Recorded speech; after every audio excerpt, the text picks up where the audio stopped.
Hello and welcome into some Wednesday night racing action here with the Vigilante Racing League taking on the virtual world of Massachusetts here at iRacing Super Speedway, where they're going to travel 3 miles doing approximately, 215 miles per hour for 83 laps to put on one heck of a show here.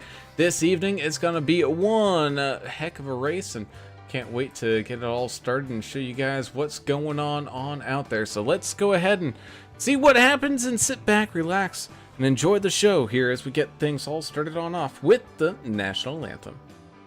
Oh, say, can you see by the dawn's early light what so proudly we hailed at the twilight's last gleaming, whose broad stripes and bright stars through the perilous fight o'er the ramparts we watched were so gallantly streaming, and the rocket's red glare, the bombs bursting in air, gave proof through the night that our flag was still there. Oh, say does that star-spangled banner yet wave o'er the land of the free and the home of the brave.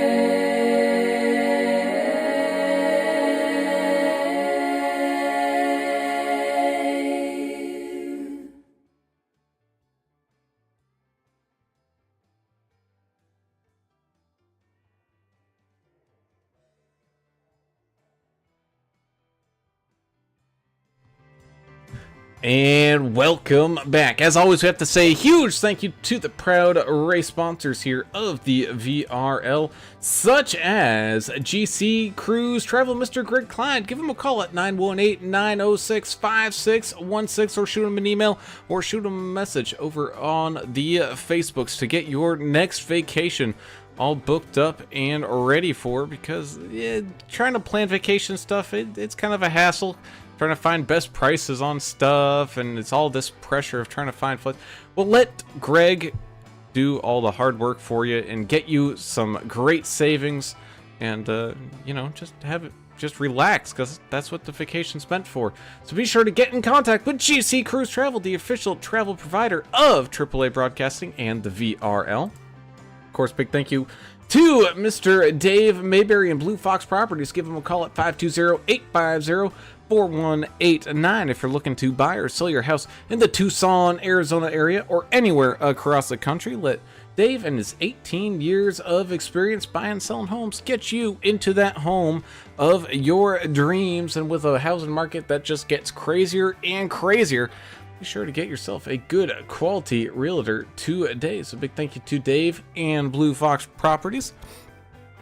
As well as Mr. Ricky Wittenberg in Keller Williams of Johnsoncity, Tennessee. Give him a call at 423-444-0454. Based out of the Johnsoncity, Tennessee area. He can also help you out anywhere across the country with his long list of contacts over there. So be sure to definitely go give him a thank you, and just give him some business, because he does a heck of a lot of great work, especially with his D&D race graphics company as well, for the fantastic splash screens each and every single week. So big thank you to Ricky Wittenberg and Keller Williams of Johnsoncity, Tennessee. As always, I am Alan Brown, and I guess I'm now an official computer mechanic because of how many technical problems I have to deal with over here. But I am joined by the man who he has issues of his own. It's the brewmaster in general, my good buddy Mr. Alan English, joining me up here in the booth for this evening. We return to iRacing Super Speedway here tonight there, Mr. English, and it's 3 miles, 200 plus miles per hour in a Gen 4 car that just has way too much power for its own good. That's what makes it interesting, right? Yeah. We have this crazy souped up car shaped like a doorstop, so the guys can't really bump draft. We saw a little bit of that in the practice, guys hooking each other by just barely getting into that bumper and lifting the rear wheels off the ground. So the guys will definitely have to watch out for that here at this giant 3 miler. But I mean, Turner saw the practice the other night. I wasn't able to watch, but he said there was a couple of cautions there and a few too many cautions probably. So hopefully the practice, guys were able to get it out of their system, and maybe we'll see some good long green flag runs tonight. We'll see. And that we will, is down there on pit road. Indeed is the invisible man himself, our anger management specialist, Mr. Adam Turner, all locked in and loaded. And so, Adam, from what I guess the intel that you gathered, it was a little bit messy on Monday night, but I got a feeling they're probably gonna make things pretty squeaky clean here tonight. Yeah, it was kind of messy. I mean, it's a 3 mile crazy man track here. I don't know. It's hard to keep it clean when you get it. There's lots of big runs. They took out the bumps in this track for the most part, but I mean, you're still going super fast. These cars don't have much downforce, like you said, with that, and they're shaped kind of funky. So if you just touch them a little bit, it gets crazy. And they were having fun. I think we have more cars tonight, so we're definitely going to see some kind of action. I just don't know if they'll be able to keep it super clean all night. It's going to be a tough one. But maybe somebody will get mad at somebody, and then want to come down and like have a wrestling match or something. That'd be cool.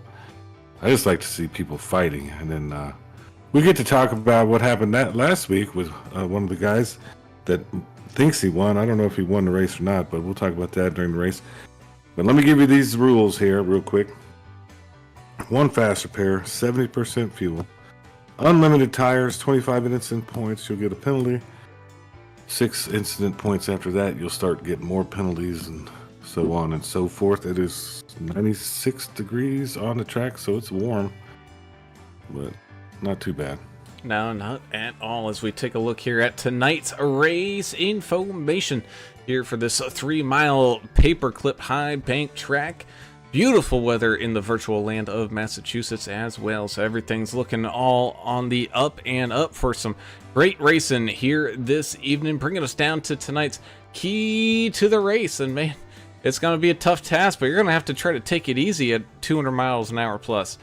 Yeah, you gotta try to keep off of each other, keep those wheels planted on the ground, and for 83 laps, just try to keep that car moving in the right direction.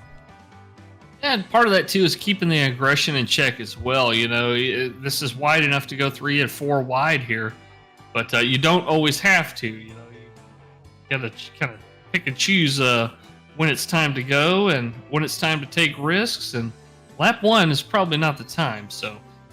We'll see how the guys negotiate it here tonight, and who has the patience to stick it out and take care of their car, and who are the guys that just want to send it in there as hard as they can in every turn. Yeah, what's the old saying? Just because you can doesn't mean you should. Yeah, you see a lot of that here because it is wide. I mean, you can get 4 wide, no problem.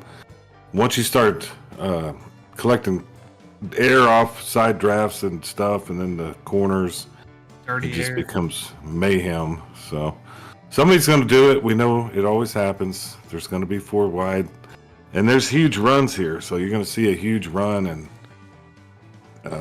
which is always fun. A guy comes out of nowhere and just takes the lead, and it's a pretty fun track. I mean, for the virtual world anyway. And blocking is part of that too. You got to really watch your blocking too, especially if another line has a huge run. If you go up there and jump right in front of them, expect to get run over. That's that kind of stuff is going to happen as well. That indeed, as we're coming down to the closing minute here in qualifying before these drivers get on down into their cars officially and get this party all started. But the meantime, we thank you all for tuning in and watching and having a great time out here with us. If you haven't done so already, be sure to hit that subscribe button, ring the notification bell so you get alerted every single time that we go live. And of course, if you enjoy any of the action, be sure to hit that thumbs up button there as well, so we can continue to grow this fantastic racing community over here. And thanks to everybody who's populated the YouTube chat here already. Earl Evans not a fan of this track, but he's here to race anyway. Greg Dobson says, nice win last week, Dave. Hope you got your speech ready.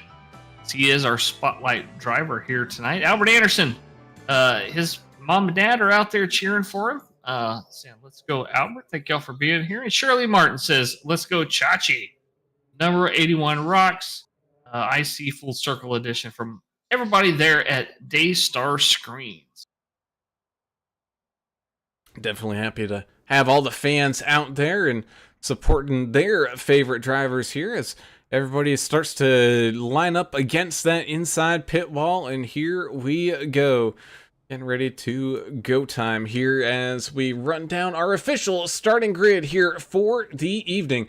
The 23 of one of Canada's own, Sean McDonald, starting up there on pole position. He's going to have the 92 of Mr. Greg Klein starting to the outside there in second. Starting up in row number 2, the 99 of America's driver, Albert Anderson, locked in and loaded there in third. He's going to have the 81 of Osborne, Mr. Jonathan Osborne, old Chachi, getting it started to his outside in fourth.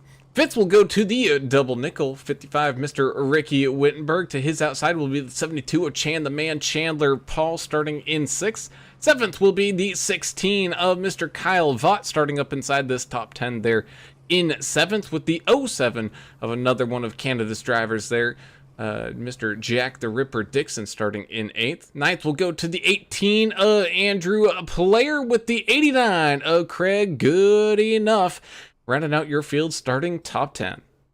43 of John Curtis will start inside row number 6. To his outside, Austin Paul in the 3 machine.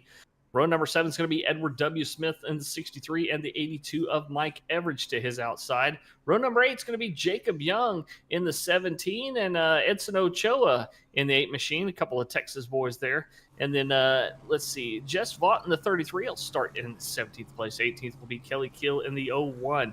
Greg Dobson in the 085, another one of our Canadian friends. Starting at 19th, 20th will be Dustin with a Y, Dustin Eaton in the 14th. Number 4, Deion Jones, 21st. 29, Dave Mayberry.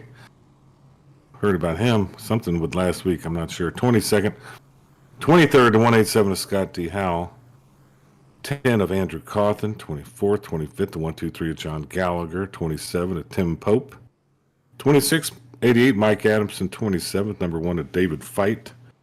Starts 28th, starting 29th is 13 of Earl Evans, sponsored, not sponsored. And 30th is 47 of Ray Radford. And there's Lori Vaught. Should be race control, maybe not. I don't know. She's not feeling well, so get better, Lori. That indeed, as everyone starts to come on out onto the racetrack and get up right up behind that pace car, going side by side as we get ready to go to the green flag for the first time here tonight. And oh man, we've got a whole bunch of people out there now. Mm-hmm. People out there, yeah. Bo's line out there, Kelly, saying go Kelly. Kelly from girlfriend Jillian out there. Thank you so much, Jillian.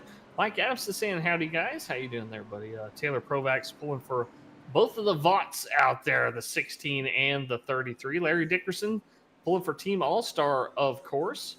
Rhett Arnell saying, let's go, number 89, Craig Goodenough out there. And let's see.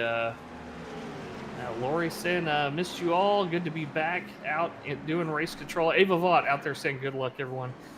Edith Anderson saying, let's go, Albert. Team Albert Anderson is all present and accounted for out there. And Ms. Ram Sandoval said, let's go, number 16. And let's go Edson as well.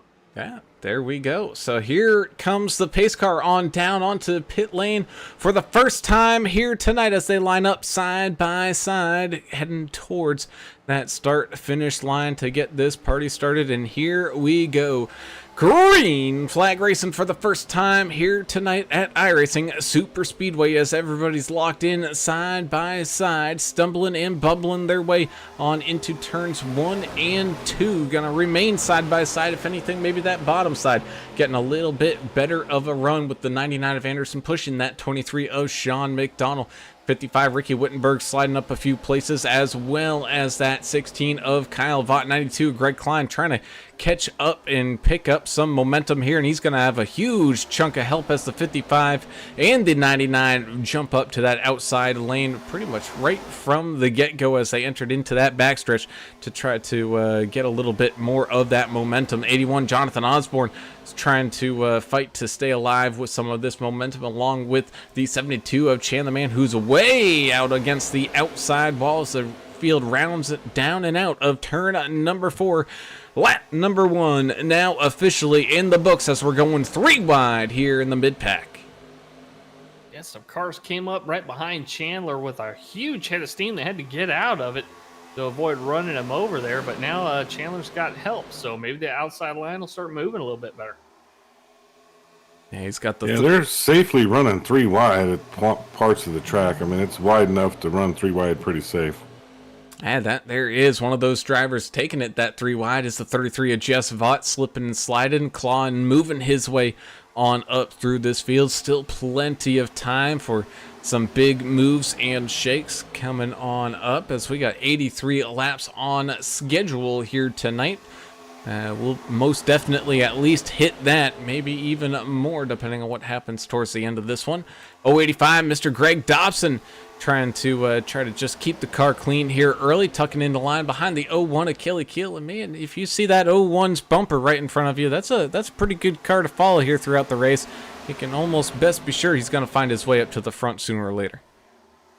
He's going to find his way up there, and you'd also like to see a car like that in your rear view because he knows how to stay right on your back bumper and help you go faster without wrecking you. So we may see some of that here later tonight. Kathy Anderson's here for Team Albert. Thank you so much for being here, Kathy. Cruz is here pulling for Chandler, the manhandler. And Kevin Clark saying, Austin, Paul, you better represent, and Cruz letting him know, hey, Austin sucks. He's the weak link of the two brothers there. So a little trash talk going over there in the chat. We'd love it. Oh, yeah. I love the trash talk. Jess Watt's trying to get outside. He's making some moves. But you were talking about like pushing other cars normally in this platform, not the Gen 4 car, but NASCAR in general, you can give people a bump or push them a little bit. It's very difficult here in these cars, and you're going to see something happen, I think, tonight because somebody gets too aggressive with the push. Look at aggressive as the 33. He's just moving all over. As we're going 4 wide up here, a few rows back from the leader. The 18 kind of stuck in the middle. Same thing with the 01, the 82, and the 3 getting all tied on up in that one, as well as the 23 of Sean McDonald, who's been kind of caught in the lazy Susan action here. Started up front, moseyed his way on back, and now he's starting to move up a couple of positions here once again, as the whole field's just absolutely just trying to find some open space, but keep up that speed. As here we go again, looking 3 wide, 4 wide up here up at the front.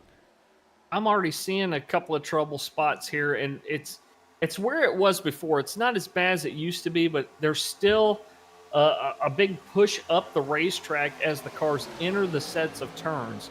So going into 1, going into 3, that transition from the straightaway into the high bank turn, there is a spot right there where the cars jet up the track and you can see them. Some guys are anticipating it and steering down into it, and some guys aren't. So some cars are going kind of straight through it. Some of them are shooting up the track. So that's a recipe for disaster, especially if you're 3 or 4 wide.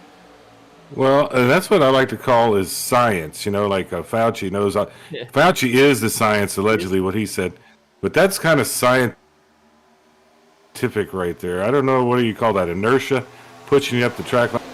But it's definitely it does have an effect on the cars. And as your tires loosen up a little bit, that becomes harder and harder to do, to pull it down against that, science, so to speak. So they're doing a good job so far.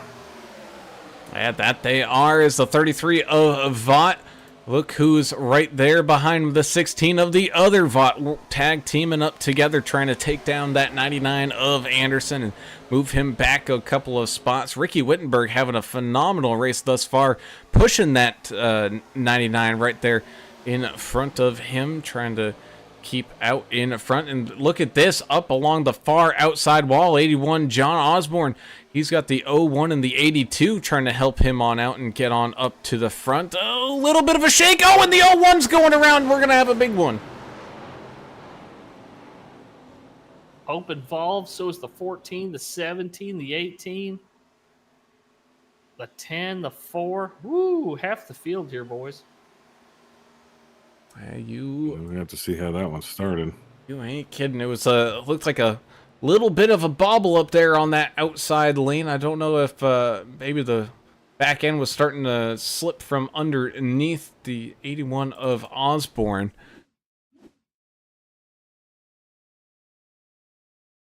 Let's see here. Try to get a good view of this one. Yeah, Osborne just kind of. It looks like he was fighting something up there against the outside wall, and then 01 was checking up. 82, I don't think quite saw what was going on in front of the 01, and gets into the back of Kelly Keel, and Kelly Keel, unfortunately, goes for a wild ride, heading straight down into the 88 of Adamson and the 27 of Timothy Pope, and from there it was just absolute chaos. Just goes to show you how little it takes to upset these cars at these crazy speeds. It wasn't much touching at all there by Everidge, and No. just a check up, and nobody's going to be mad about that one. I don't think. I didn't hear anybody yelling yet. And you're most vulnerable in the middle of that turn, and that's where it happened. And just one little tap was enough to take weight off of the rear tires, and he just lost all grip there. They sent it all the way down the track, and everybody got a little piece of the action behind them. I mean, not to mention, there's really no good, good spot to try to dive out of the way of all the chaos, because you got a huge lip on that apron that saw quite a few people try to go on down there to avoid any of the contacts, but that in itself can kind of add fuel to the fire, where not everyone's going to have the same amount of grip crossing that transition line. Well, not only that, that right there, the apron is your only escape route besides the grass if you go all the way down there, but you don't want to drive on grass at 210 miles an hour either. But the trouble with having one escape route is that everybody's going down there. So sometimes there's not enough room for everybody to get down on that narrow shoulder or apron.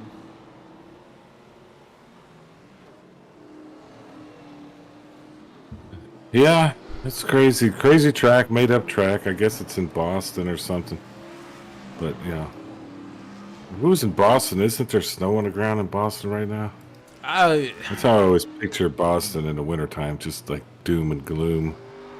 There's supposed to be snow on the ground. There is, but it's really all just kind of what's left from being piled up from all the snowstorms.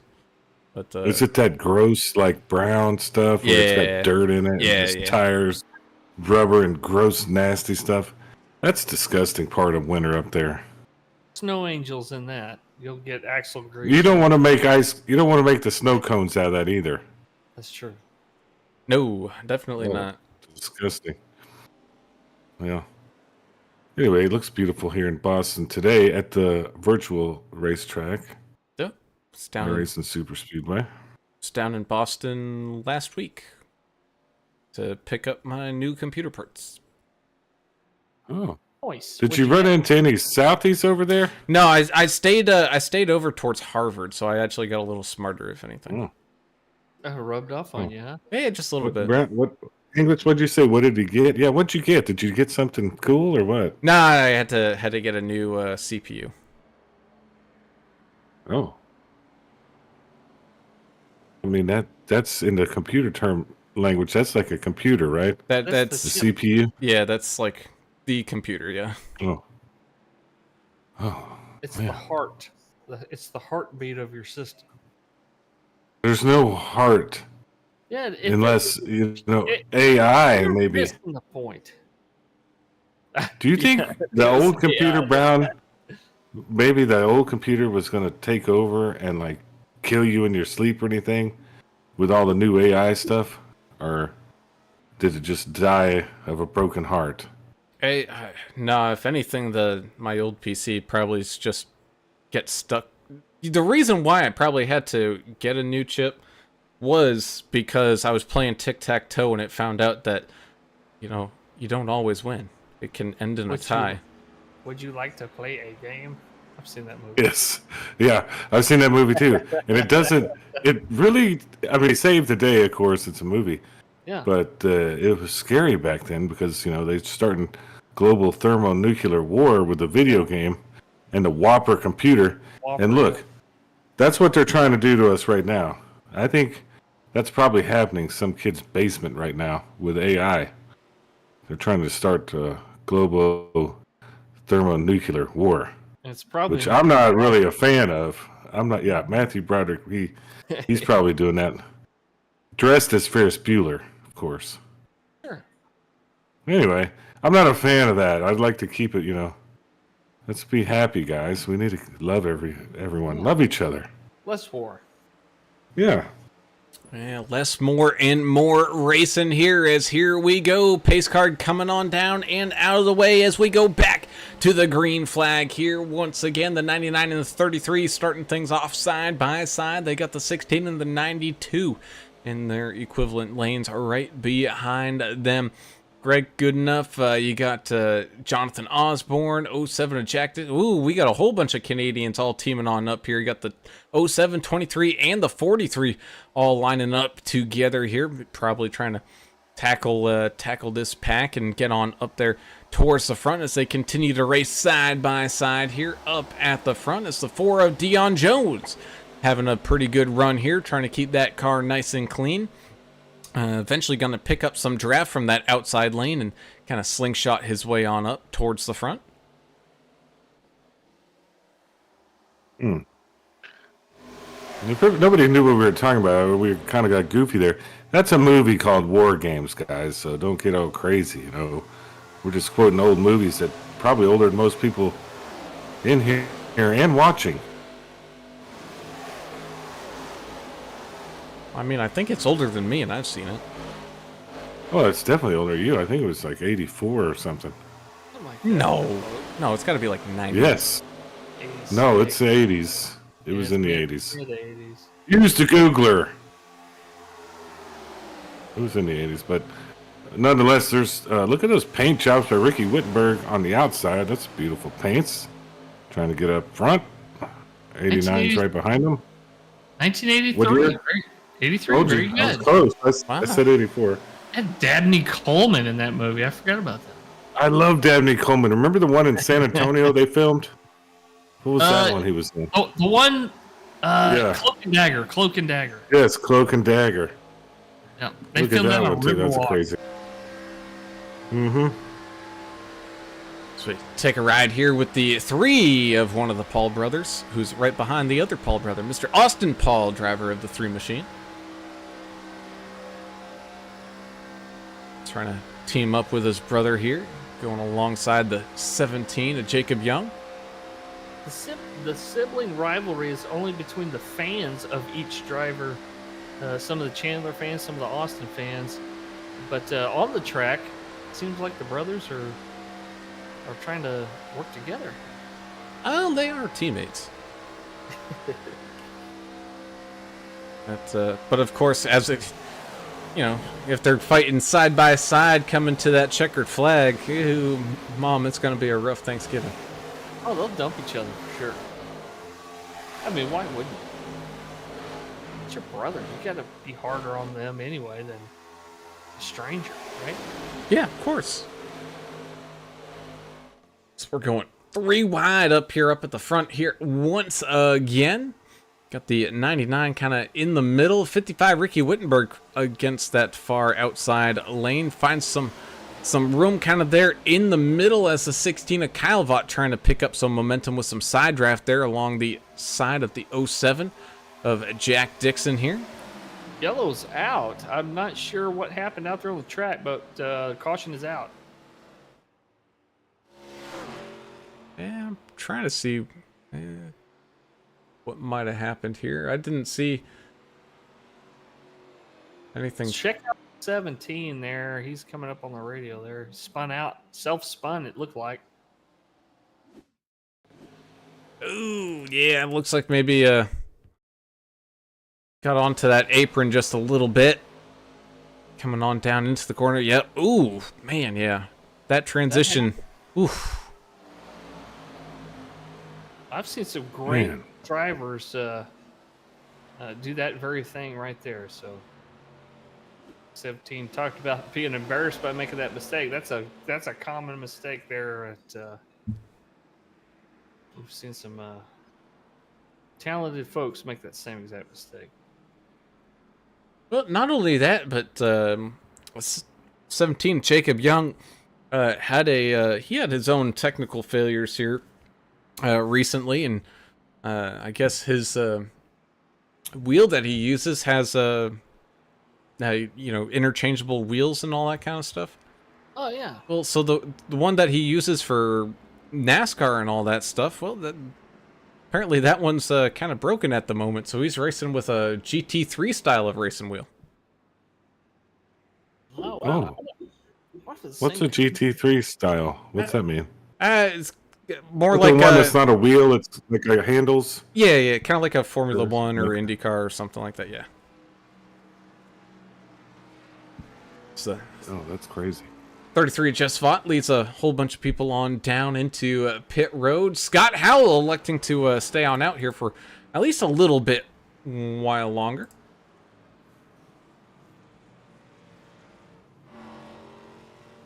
Flash and goes mostly, guys, or do you think people are going to get maybe right side tires or a full set? Probably just splash and goes, and I think that's what we're seeing here. Just some quick 6-second, 5-second pit stops, and right back out onto the racing surface. I don't think you need tires, but at some point in this race, you're going to want to get some. Lap 16, it was always my opinion, even if I was at a track like this, but mainly because, I always try to be in the back, didn't really care. Just to get tires, it could be the little advantage you get running to the front. But, everybody has their thing. And especially in these Gen 4 cars that don't have a whole lot of downforce grit that some other NASCAR-style vehicles might get. So grip does come into play here, especially the longer a run goes on. And so we'll just have to see how that's all going to play on out. Everybody has their thing, and I don't know if you guys see the same thing, but apparently Scott Howell's thing is just a plain white car. Yeah, Yeah, he's been running that for a while. Yeah. He's easy to spot because I'm thinking, man, hit Control D and try to reload my trading paints. I'm like, oh, it's not me. It's I don't think you're supposed to hit Control D. I think that'd be a problem. I think you're supposed to hit Control R. Yeah. Shift R. Don't get people confused. Yeah. Well, I don't. Yeah, it's got no number on it, no nothing. But That's a backup car. I kind of dig it. There's a lot of activity in the chat. What are they talking about over in the chat there? It's just primer. It's still Cruz and Kevin Clark going back and forth about Chan the Man and Austin Paul. And they're talking about a Peasy, which I don't know what that means. I don't know. Is that like the Yeezy shoes? Somebody's Make-A-Wish. Is that the new shoes, a Peasy? I have no idea. I can't keep up with it. I'm officially old now, I guess. I don't know what that Yeah. means. Oh man, Remember when Karl Malone came out with a pair of shoes? No, no one does. Were they for mailmen? I think it was Karl Malone. They were like the cheap version, yeah. Postal workers. Yeah. No, I don't remember that. Karl. Okay, never mind. Anyway, No, you're thinking of Clyde Drexler again. was that him that came out with those crappy shoes? I think it was him. I think he was the Glide. Remember the Glide, Clyde Yeah. the Glide Drexlers? Yeah, They came he out with was the like Glide. Glide shoes for nurses or something. I don't remember. Probably like the precursor to Skechers or something. I don't know. I'm making stuff up now. Yeah, this is all make believe, guys. We're not that didn't. I don't know what the hell I was talking about. But now we're about to race again, so that's not make believe. That's going to be fun. That is it indeed, as the pace car makes the sharp left turn down onto pit road. As here we go, getting ready once again. Gonna have the 187 in the 13 of Earl Evans, starting things off side by side. 33 and the 99 right behind them. Here's the 33, gets right up behind the 13 of Earl Evans, gives him a little bit of a helping shove. Not enough to get that back end up, but hopefully enough to maybe get him a few extra miles per hour as they try to build up their head of steam here as they make their way on down into turns 1 and 2. Everything looking all pretty stable here. It's the 99 Albert Anderson sees an opening and is gonna take it. Jumps right out in front of the 13 machine. Hopefully getting a push from our good buddy, sponsored, not sponsored driver Earl, and get out to the front. And the 33 of Jess Vaught is going to join him up there before shooting down the racetrack. The 187 is Howell trying to guard that position as much as he can, but he is just getting absolutely swarmed, like a whole bunch of bees just jumped on him. Yeah, that was aggressive by Jess. He's been making aggressive moves all night, just slinging that thing around like he stole the thing. I mean, let's see if he does some more of that here. It looks like he's kind of boxed in at the moment. Got America's driver right in front of him there, Albert Anderson in the 99 machine, who's notoriously good at these restrictor plates / pack racing tracks.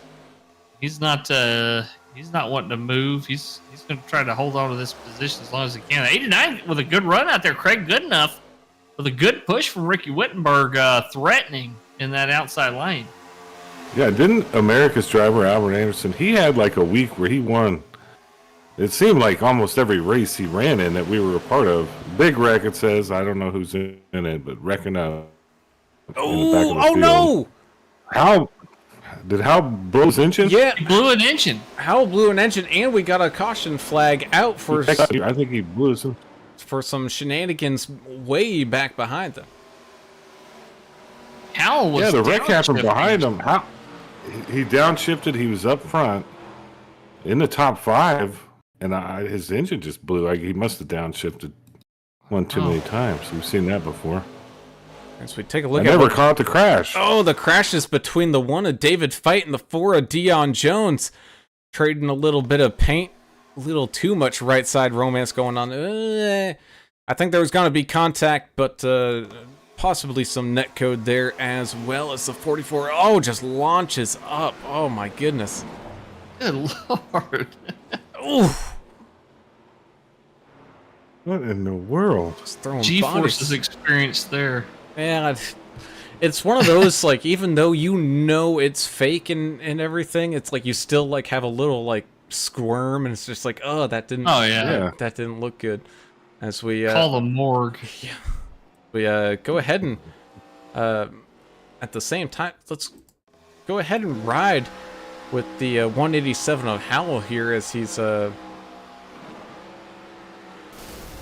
no. So he hit that transition. I don't know what kind of rig that Howell might be in, but he might have been in the middle of, like you said, downshifting or something like that. But with bumping that transition, it might have,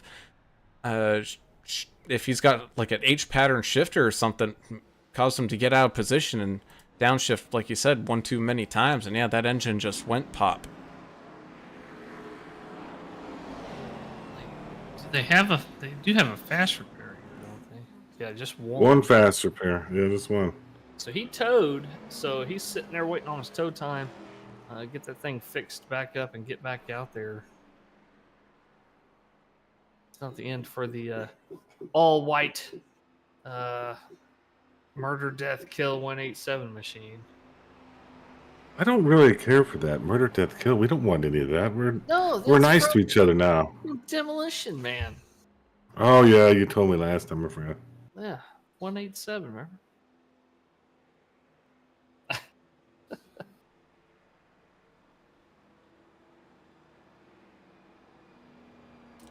Watch that movie again. It's been a while. Yep. Lori, Jackie. Lori out there reminding us that, hey, if we can't wait for season 8 coming on up where they kind of restart back with the official NASCAR schedule and oh yeah, that's coming up quick. Get back into those trucks. Yeah, that's gonna be on us before we know it. Same thing with got the Num Thumbs Racing League, got their Super Speedway League on Sunday, and their I think their Next Gen Cup League on Mondays coming up, beginning here I think in March. So we're gonna be getting right back to some good racing action here, fellas. Well, and I'm gonna ask Lori. I'm guessing they didn't. They're not doing that clash at that bum racetrack. They did the other night. It's not even a racetrack. It's a football stadium. I'm guessing they bowed out of that one. That's the most asinine thing I've ever seen on television. You ever seen that, English? Where they put the race cars on a football field and they call it a race. They might as well just call it like a car show. Just set them up, open up the hoods, and let everybody come down there and look at them.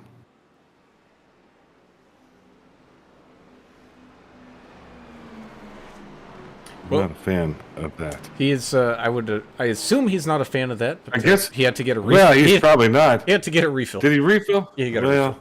He didn't tell me. I didn't hear it anyway.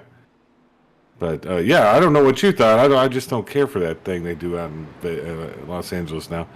No more auto club. They're just running cars at a football field. You know, and that's the bad part of town too. I mean, the whole town's bad. It's but I mean, like Compton somewhere. It's dangerous over there. You're gonna have I just think it's terrible. It's awful what they've done with it. But that's just me. English, I was just saying, I'm glad they're not running it. Doesn't look like they're going to run it in this league. Nice. Because it was last weekend. So, anyway, just another rant. Oh, I suspect. About nothing, really. I hadn't even got into some of the stuff I've seen on the news lately. I do want to say R.I.P. to Toby Keith. You know, That one was quite surprising when I heard that one. Well, I mean, he did have cancer, but I didn't know it was going to happen this quick. Man, I tell you what, he was coming through. I saw that interview he did up in Oklahoma news station here, about a month ago or so, and you know he was a linebacker. He was a big old dude, and oh yeah, he's like 6'4". This interview, he just looked like a pencil. It was so sad to see. Looks like we're going back green. As we head on back to the green flag here with the 99, getting things started off down there on that bottom row. He's going to have the 43, John Curtis, giving him a big old bump there. There's definitely not a whole lot of room between those bumpers up there, up at the front. 33, Jess Vought's going to follow in line, as well as the 82 of Mr. Mike Everidge. 89, Craig Goodenough, trying to pick up that momentum, and he's going to have some help as the 33 steps up out of line and tries to run side by side alongside the 99 of America's Driver up here, up towards the front. 23, Sean McDonald, starting to make some moves here as well, squeezing his way on up inside this top 10. Also got the 27 of Mr. Timothy Pope. He's up there. Oh, no! Goodenough in the outside wall. Able to keep it pointed in the right direction. Oh, I thought we were about to see a not a big one, but a massive one. I thought somebody scared you for a second the way you went, ah! When I'm seeing cars rotate past 45 degrees, it's like, oh, well, there we go. I was on the edge of my seat, too. Well, thankfully able to keep the noses pointed in the right direction here as we remain green flag racing with the 99 America's driver up at the front. 33 of Just Fought still fighting side by side. 81 Jonathan Osborne continuing to move on up through this field, trying to take it 3 wide here, but has really no help along that outside line. Same thing with that 13 Earl Evans, trying to get some good runs up there. Excuse me, that's the 18 of Andrew Player. Lori out there in the chat saying, I miss when we just ran trucks only. I can't wait for season 8. Come on, Lori. Variety is the spice of life. We've got these guys running 2 different platforms. It's interesting. It's probably a nightmare for you and other people making the rules. Whoa, Ricky Wittenberg. Fun again. Oh, there. Kyle Vaught getting involved in it. Oh, as the yellow flag comes out, and oh man, we got 2 ain't dead yet team members with some damaged race cars down there. Ricky Wittenberg said, "Hey, Osborne, I was in front of you, man." And it was a little conflict there. Well, and this is kind of shaping up to what I saw Monday. It's just a lot of cars, and it's hard. I mean, this track is difficult. And you got guys racing really hard at high speeds with an unstable platform. You know, it's bound to happen. Ooh, yeah. So yeah, the 55 Wittenberg underneath the 81 of Osborne in the middle, kind of 3 wide. Osborne trickling down the track just a little bit, makes enough contact to really upset the 55 there and launch him up into the front bumper of the 72, who then almost completely turtles the 55. It somehow manages to correct itself without too much of a tumble. But yeah, the 55 and the 16 definitely getting the worst end of the stick on that one. Chandler, the man handler, as I guess he's known now, that little upset in his car caused him to come down and just take out the 16. The 16 smashes the inside wall. That's one of those that you were talking about earlier, Brown. If you saw that happen on TV at a real track, you'd be cringing because you know that dude's hurt bad or dead. Yeah, that just it looked bad. Well, I guess that's why they never actually built this track, Brown. Yeah. They were going to build this track, weren't they not? This was like a concept. Oh yeah. I don't think they were going to build it up here, but it's going to be Coca-Cola Speedway. Yeah. And it wasn't Concord. It was another one of those little towns in Mass. It was supposed to be in Massachusetts. Was it? I thought it was. And it was going to be a 3-miler. Yeah, it was going to be. They were going to outdo everybody else, I guess. Yeah, but obviously, not only the cost of it, but the repercussions from the racing itself. There was a good idea to pull the plug on that deal. Yeah, I think so. After watching a lot of races here on the virtual side, wouldn't have been a good idea. I mean, if they didn't have the front and back stretch so banked, I would say just add it to Logan International Airport. Have a couple extra runways in there. It'd be Yeah, cool might as to well. have a track that had like a 3-mile straightaway. And then the rest of it was kind of technical and stuff. And then you get back on the 3 miles straightaway again. That's half the track, I would watch that. That'd be fun. Kind of sounds like Monza. I don't really watch left turn stuff. I don't understand. I mean, right turn stuff. Of course, all I watch is left turn stuff. But I don't know. 3 mile straightaway seems like it'd be fun, regardless.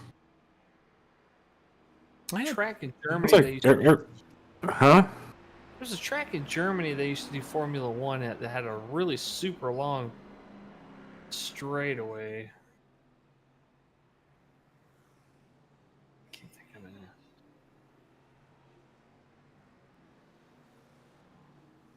now. Yeah, I don't know. You're not thinking of the Nürburgring, like the GP part, right? Not the. No, it was a shorter track. Hockenheim. Was it? Oh, yeah. A Hockenheim Hockenheim ring. had, yeah, they had that really, really long straightaway, and then they had that little chicane, right at the end of it. And guys that was the hottest braking zone in racing. It was insane. Not only that, but the historical Le Mans racetrack. Oh yeah, before they added the Double slow down in chicanes. it. Yeah. Yeah, that was a long one. People got killed there, man. I mean, that was insanity. I only speak American. I don't know what y'all are talking about. That doesn't sound like freedom to me. And those cars, they don't sound the same as these American cars, too, Yeah. Did you even listen to the Cadillac prototype car? That's an American car. Yeah. That's And American. I know you're not a fan of the hybrids or whatever, but it sounds really good. It's a hybrid? Yeah. No, I don't want to hear a hybrid. No, they don't sound like anything. It's got It's not a plug-in electric. It's a hybrid. It's a hybrid. It's both. Does it sound like one of those like wind-up cars when you're little, like wee, No, it's you pull the string out of it Wait. and just let it go? when you're pulling out of your pit box, yes, but once when you enter the racetrack, it sounds like your old Chevy muscle car. As a pace car, speaking of muscle cars, getting down and out of the way as these drivers start to try to loosen up those muscles here once again as we head on back to the green flag with the 18 and the 99 all side by side tied on up. 27 in the 33, 3, 43, 81, 92, 88, and the 82 all up inside of the top 10. Just outside of the top 10, 8 of Edson Ochoa having a pretty good run up there right now, sitting in 13th, having a pretty good run himself here. He's really having a great race here tonight. Some of these guys, Mike Adamson up a whole bunch of spots. Tim Pope up 24. So far, your biggest mover here tonight in that 27 machine. That's a good move. A lot of movers. Who else is Mike Adamson up 19? I don't know if you mentioned him. Yeah. Dustin with a Y is up 8. Earl Evans up 17. How about that? Yeah. That's our good buddy, the 085, one of Canada's drivers, Mr. Greg Dobson, coming down into the pits here to maybe either serve a penalty or do some pit stops. Did have a penalty. Yep. We move back out onto Look at that racetrack in the gold car. Yeah, gold car is awesome. We jump on with the 17 of Jacob Young, and you can see that GT or F1 style racing wheel that he's using to race around ovals with. Do what you got to do, right? Oh yeah. What equipment you have. I mean, it works, doesn't it? I mean, you're not doing shuffle steer or anything, or you don't have the option to. So just hang on the wheel and turn it. Yeah. Well, like You definitely can't drive it like Dale Jr. with one arm on the wheel, No, that one's a little bit more tricky as we're 3 wide up here, up towards the front 3 of Austin Paul, all the way towards the outside before tucking back into line with the 81 of Jonathan Osborne here. 33 starting to make some moves, and the Got Milk Machine making some moves here too, trying to follow that 33 on by. 43 of John Curtis having a pretty good run here.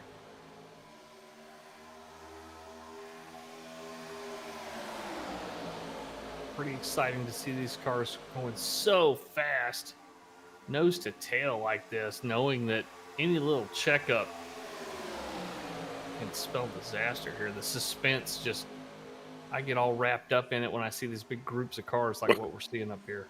Well, and it's like real Jackson Wake on a Saturday night here. This is because you You could be minding your own business, no problem here, but somebody has a mistake even behind you and clips a car, it could affect you. So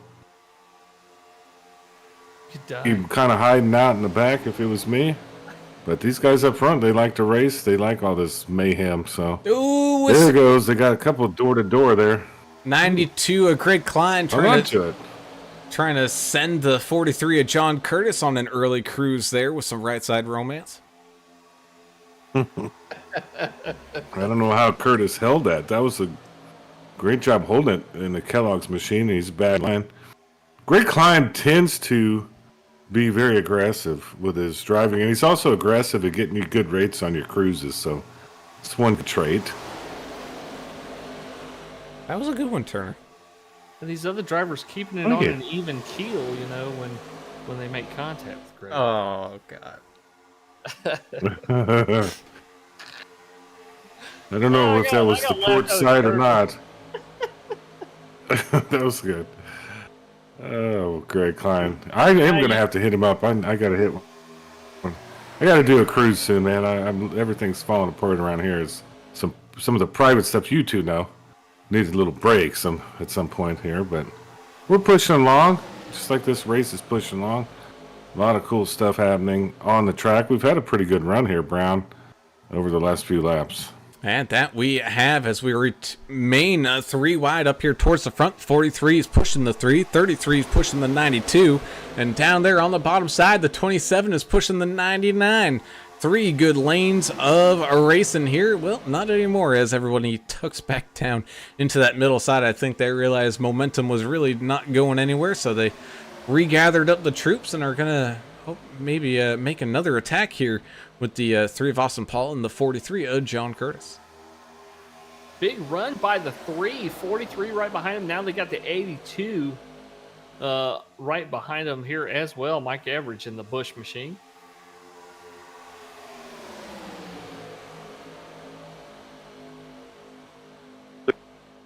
I like that old throw in the Bush machine. Yeah, a couple of throwback paints out here as well. The 63, the 18. Andrew Blake. And a throwback. It's a throwback, I'd say. Coney set up shop. Yeah. Bobby Ellis. Really like Jacob Young's car in the 17. Canes, you know? I love me some Canes. You get the sauce. Don't get the slaw for you rookies out there. Just get an extra sauce or an extra bread. And dip the bread in the cane sauce. Of course you would. You'd be insane not to. Yeah. Yes, it is. So, yeah, pro tip for some people that probably maybe have never been to Canes. Definitely do that.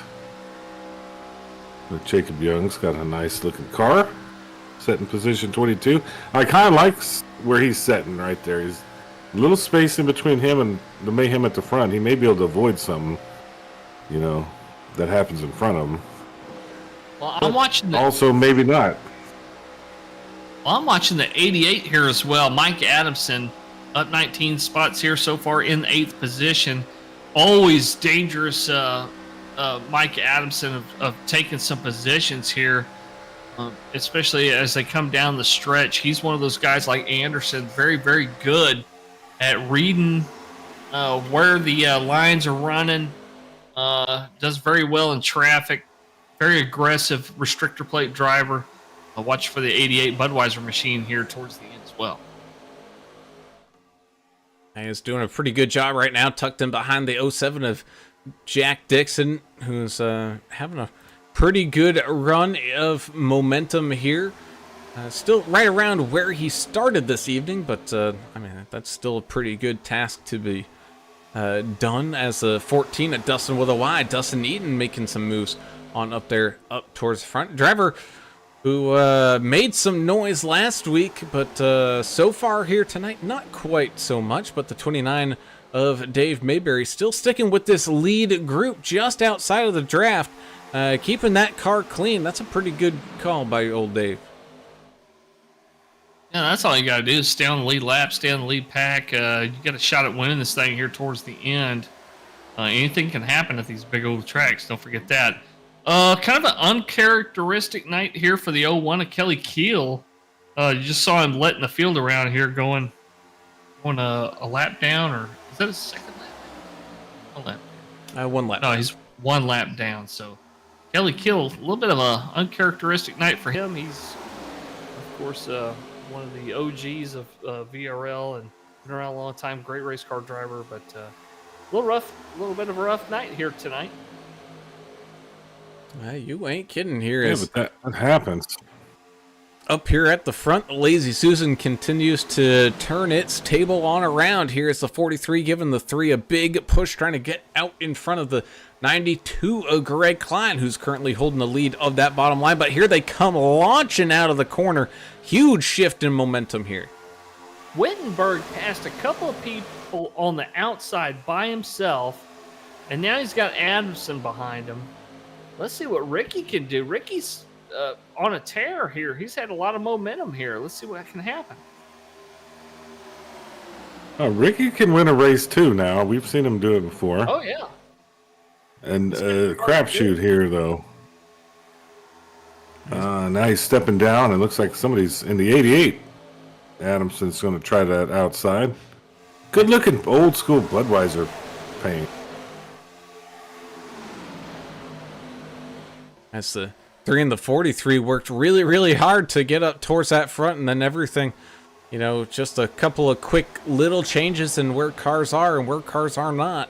They tucked back into line there in the middle, and we return to just some kind of two-wide racing here with the 88 all on his lonesome up against that outside wall.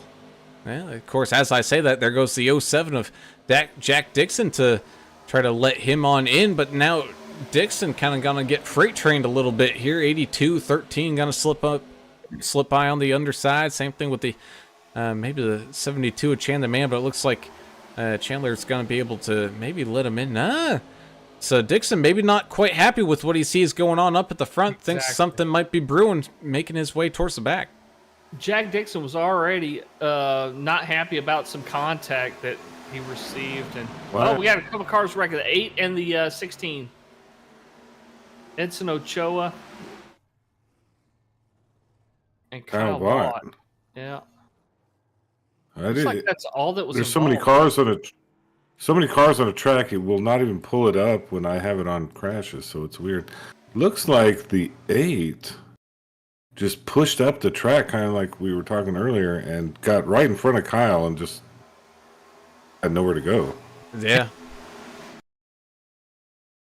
Getting into kind of like one of those bumps in the corner entry there. And I mean, we've been saying it night in and night out about this track. They've done a better job. They've smoothed some of these corners out, but there's still that transition. And just needed about one more foot of clearance and it would have been all right. But the 8 and the 16 getting all tied on up together. Yeah. I think Kyle's a little frustrated, but I mean, it's one of those things. Obviously, the number 8 didn't mean to do that. He just lost a little bit of control. I've been on this track before. When it first came out, I thought, man, this thing's crazy. But the transition, I think it was 2, 1, and 3, where it was so difficult to manage. And there's still a little bit of that today, not quite as drastic, but you have the wheel turn just a little bit off. And you hit that transition, it just throws you up the track, and there's really nothing you can do. So, just part of all the fun here at iRacing Super Speedway. Sometimes the death trap. It is a death machine. We're halfway through it though, guys, so that's good.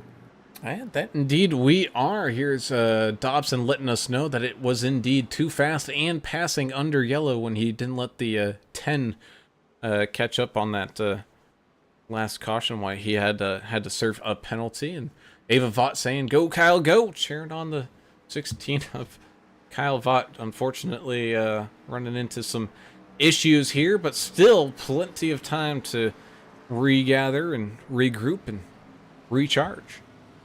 Here come those pit stops here.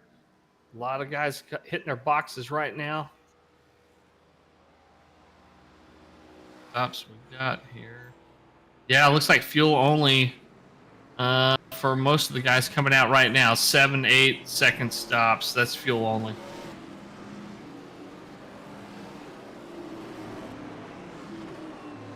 Tim Pope with 4 tires. Same with Sean McDonald and Earl Evans. And I think they might be seeing like, we're gonna have enough cautions maybe for fuel and all that stuff, so might as well take tires now and be good for the rest of the race. Sure, and you're going to be at the back end of the lead lap anyway, right? So might as well go ahead and throw some new rubber on there. I think that's what we're seeing a lot of right here. It's an Ochoa taking some damage repair time as well. Some movers and shakers thus far. 3 of Austin Paul up here in the lead, up 11 spots. You got the 88 of Mike Adamson up 22 there in 5th. 33 of Jess Vaught up 11 in 6th. Double digits positions gained for Dustin with a Y. Dustin Eaton in the 14. He's in 10th, up 10. Tim Pope, John Gallagher up 14 and 12. Even Earl Evans back in 15th is up 15. To gain a whole bunch of spots out there. Yeah, he started way back in the back. Yeah. A lot of mission tonight here. Yeah, well, so let's talk about America, man. I'm tired of the non-Americans and this nonsense in this country. I'm going to tell you, Toby Keith, and I'm going to say a little bit about Toby Keith. He's a true American patriot, loved America, loved his country, and he was just good to community. You know, you've heard of the Ronald McDonald House type of thing, right? Where they have a home for cancer kids and all this stuff. Well, he has a foundation that built the same thing in Oklahoma City. It's called the OK Corral. His foundation built that thing and put a lot of money into it. And so he was just a good dude, you know, and a good patriot. So R.I.P. Toby Keith. And even if you didn't like his music, he's a patriot. He's an American. Yeah. I was going to piggyback on that and say, I wasn't really a fan of his music at all. But the guy did at least, 11 USO tours to Afghanistan and Iraq. So on his own accord, volunteered to go do it. And anybody that does that kind of thing and supports vets and supports folks in need, you know, that's very, very commendable. Whether or not you liked his music or not, you know. Well, I liked it because, you know, the guy I was born in the same town he was born in. Yeah. But good dude all around. It sucks that we lost him too early to cancer. You know, another thing, I don't know, Mojo Nixon, that different, not quite the patriot that Toby Keith was, but Mojo Nixon passed away like today or yesterday. Crazy guy. On a cruise ship. Outlaw cruise, on the Outlaw cruise of all things. But anyway, that's just some stuff to think about. And here we go back to racing. Here we go as the fields lines on up side by side with a pace car peeling off down and out of the way as they put the pedal back to the metal with the 3 and the 92. Starting things off back with this green flag side by side as they head off down into turns 1 and 2. Still locked up pretty good side by side. Neither line really giving an inch here. 43 John Curtis doing his best to give a push to that 3 down low. And the 55 Ricky Wittenberg trying to push that 92 of Greg Klein up here up towards that front.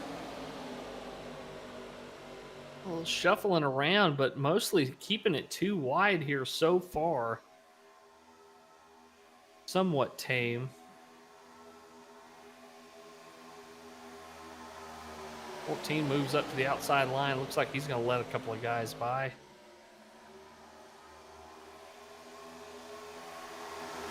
And of course, as you were saying, not a typical night for the 01 Achille Keel, but look at that. Already got his lap back here as he comes back down across the line with that last caution. Got the lucky dog wave around and is ready to rumble here once again.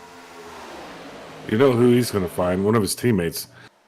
He's known as like the guy that pushes, like the shake and bake. You know, he's like, right? He's good at helping you win. He's Cal And not to say he can't win on his own. Yeah, he's Cal Naughton Jr. Yeah. Pretty much. But I guarantee he's trying to zero in on who his closest teammate is. He's going to push him.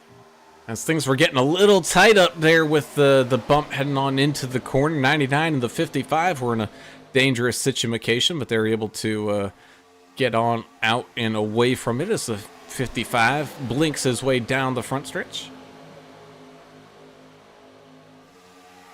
Sure is throwing his nearest shoe at his modem right now, just to make sure that, or his router. I mean, it's like, Stu.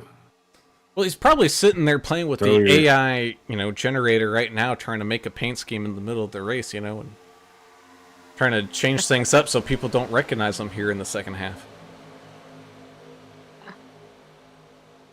Problem is, Ricky Wittenberg has a Like a special. stealth paint. Yeah, the problem is he has such a special style of his paints that everybody knows a Ricky paint when they see one. They all look like surf shirts or surfboards or something, man. They're all so colorful. Tommy Bahamas, you know? Yeah, they're recognizable, Look man. at Tommy Bahama. Hey, he likes his art the way he likes his art. Yeah, man. Some awesome We're all paint individuals here. Everybody should be accounted for, you know? paints. Yeah.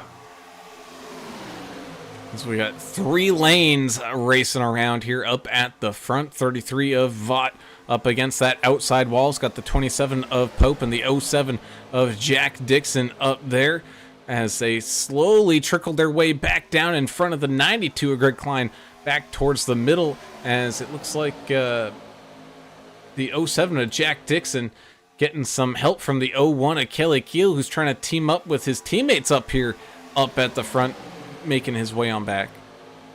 Cruz out there saying, "Get Austin out of first place, please." Well, I tell you what, if That happened. it happened already, so Yeah, it already happened.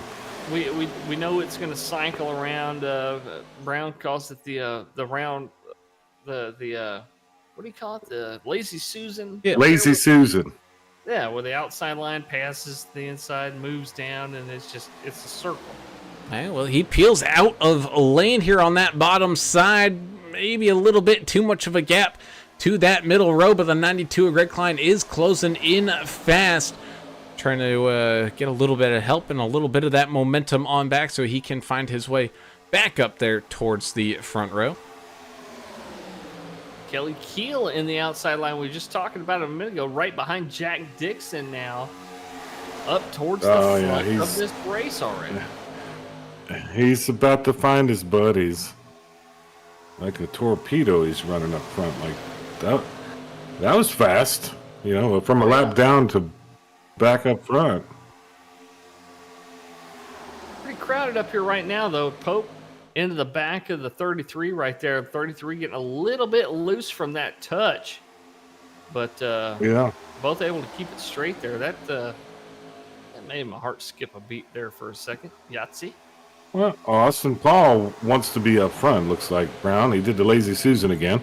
Yep, that he did. I think he made use of that 33 getting a little loose in that bottom line, losing some momentum as the 33 jumps up to join the 92, one of his teammates up here to kind of do the old leapfrog. That was some good timing and a really good move. It was like trying to change lanes down there in the middle of Houston rush hour, bobbing and weaving through that traffic.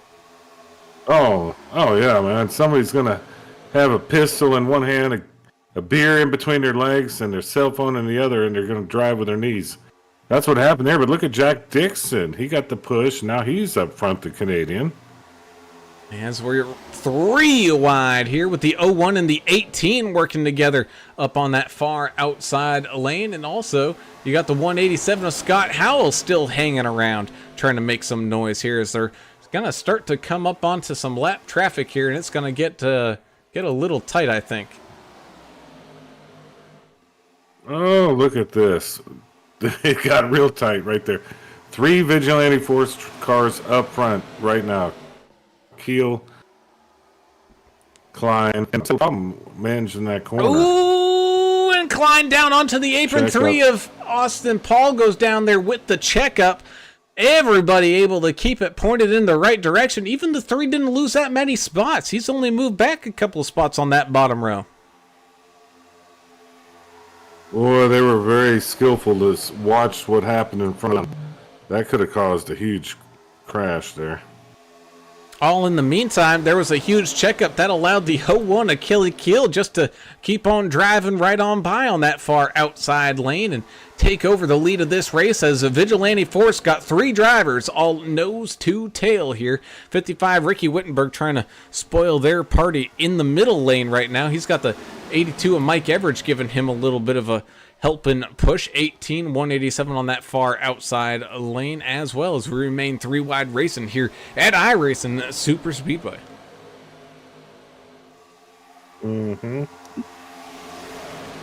Pretty amazing what Kelly's done. Worked his way all the way to the front. But it ain't done yet. I mean, just like it's ain't dead yet, team. Lots of stuff. Movers on top.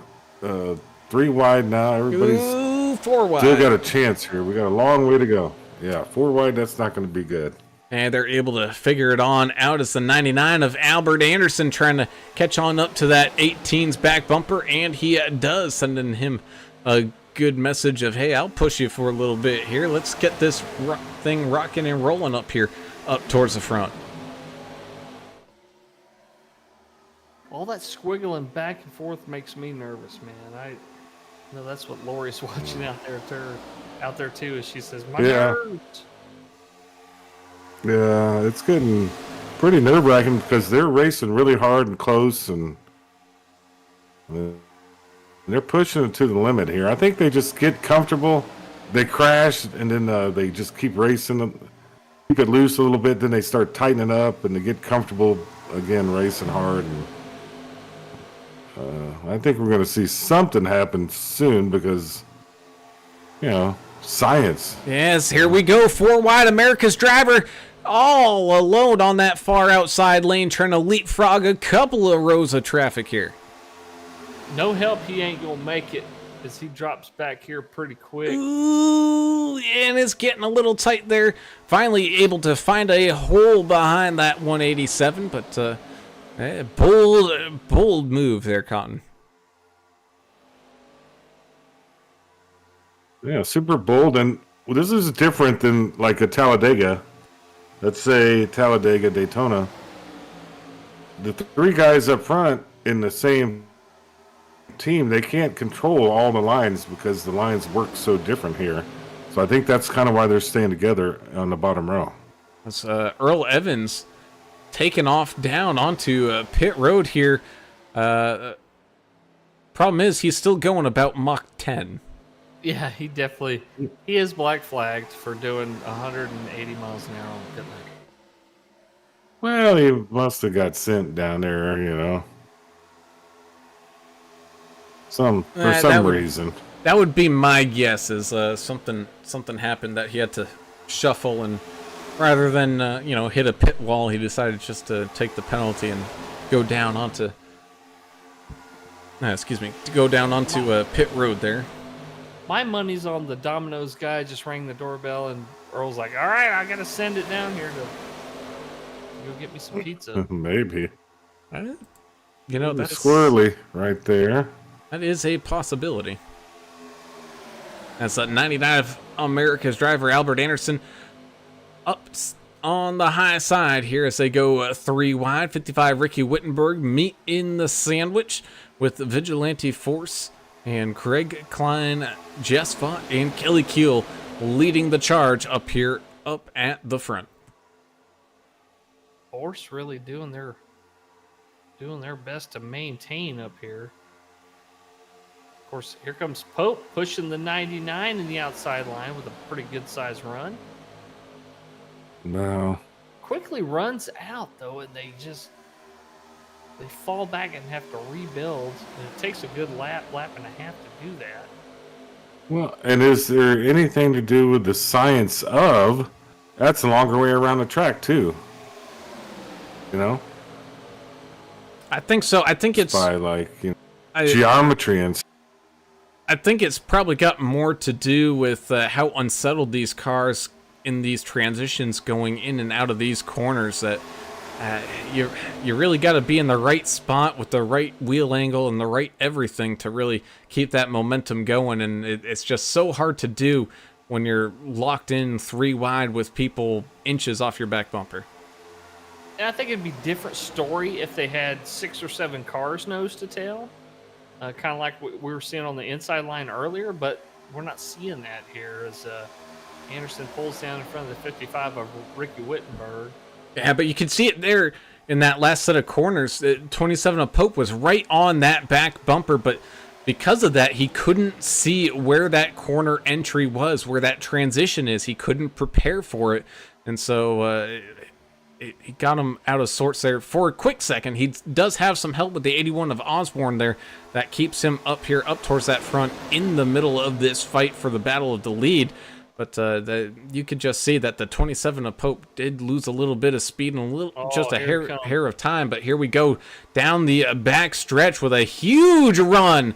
Look at that. 1, 2, 3 cars almost getting all the way clear down towards the bottom. 81 of Osborne, one of those drivers, as he sends it all the way down. Wow. Man, you know what's working harder than real Mrs. Poindexter right now? Science! 92! Greg's turn. Greg's turn. Oh. Greg is dead. Greg is dead. Greg, let's get on a cruise ship. Whoa. Oh, my goodness. Dustin Eaton just yelled, "He did!" Greg. With Tulsa King. Man, I was literally about to say, man, Klein with a fantastic save as everything gets squirrely here. Looked like, oh, God. I think that's the 23 and the 99 making a little bit of contact. 99 getting squirrely, gets down into the 92. He gets loose down there on the apron. Looks like he's got it all collected, but when he comes back up, you still have that apron transition even on these straightaways, which gets him back loose once again. And whenever you see the nose pointed straight at those pit road barrels, I don't care if there's 50 of them there or 150 of them there, it does not end well. Goodness gracious. You know why they didn't build this track in real life? There you go. There's another example. About the third or fourth example we've seen tonight. Oh my gosh. I feel sorry for Greg. I just want to go on a cruise, Greg. I'm sorry about your racing career. It's going to having a rough time out there. He definitely buried the bow of that car right in the seawall there. I think he set up anchor right there at the yellow. Right at the yellow. Port of call was the barrels, I guess. The barrels, yeah. Just threw an anchor down and called it a night. Yahtzee. Oh, man, I'm off my game. You guys are coming up with these faster than I can think of them. But they're dumb. I mean, they're not quality. I know, but that's my thing. Dumb puns. They're quick, but they're not quality. And that's what makes them fantastic. As we're seeing some possible, again, we really haven't run out a full fuel run here, Alan, so I don't know how much fuel these guys actually have in these cars, but closing in on 23 laps left to go here as everyone makes their way on down to pit road to top up on fuel once again. I'm seeing nothing but full fuel here. It looks like Cawthon might have took 2 tires. Most of the guys, though, it looks like just fuel only. They're topping the tank off, trying to make it to the end here, I think. David Fight may have took a couple of, maybe 4 tires. Edward W. Smith. So towards the back, we're seeing the same kind of trend. Guys taking tires, maybe getting a little damage fixed as well. Tim Pope, so far, fastest lap of the race, 49.779.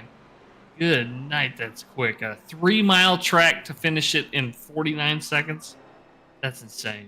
Yeah, that is absolutely ridiculous. We've been seeing some top speeds of 211, 212, even the occasional 215 miles an hour out here, depending on how much draft you are getting, and that is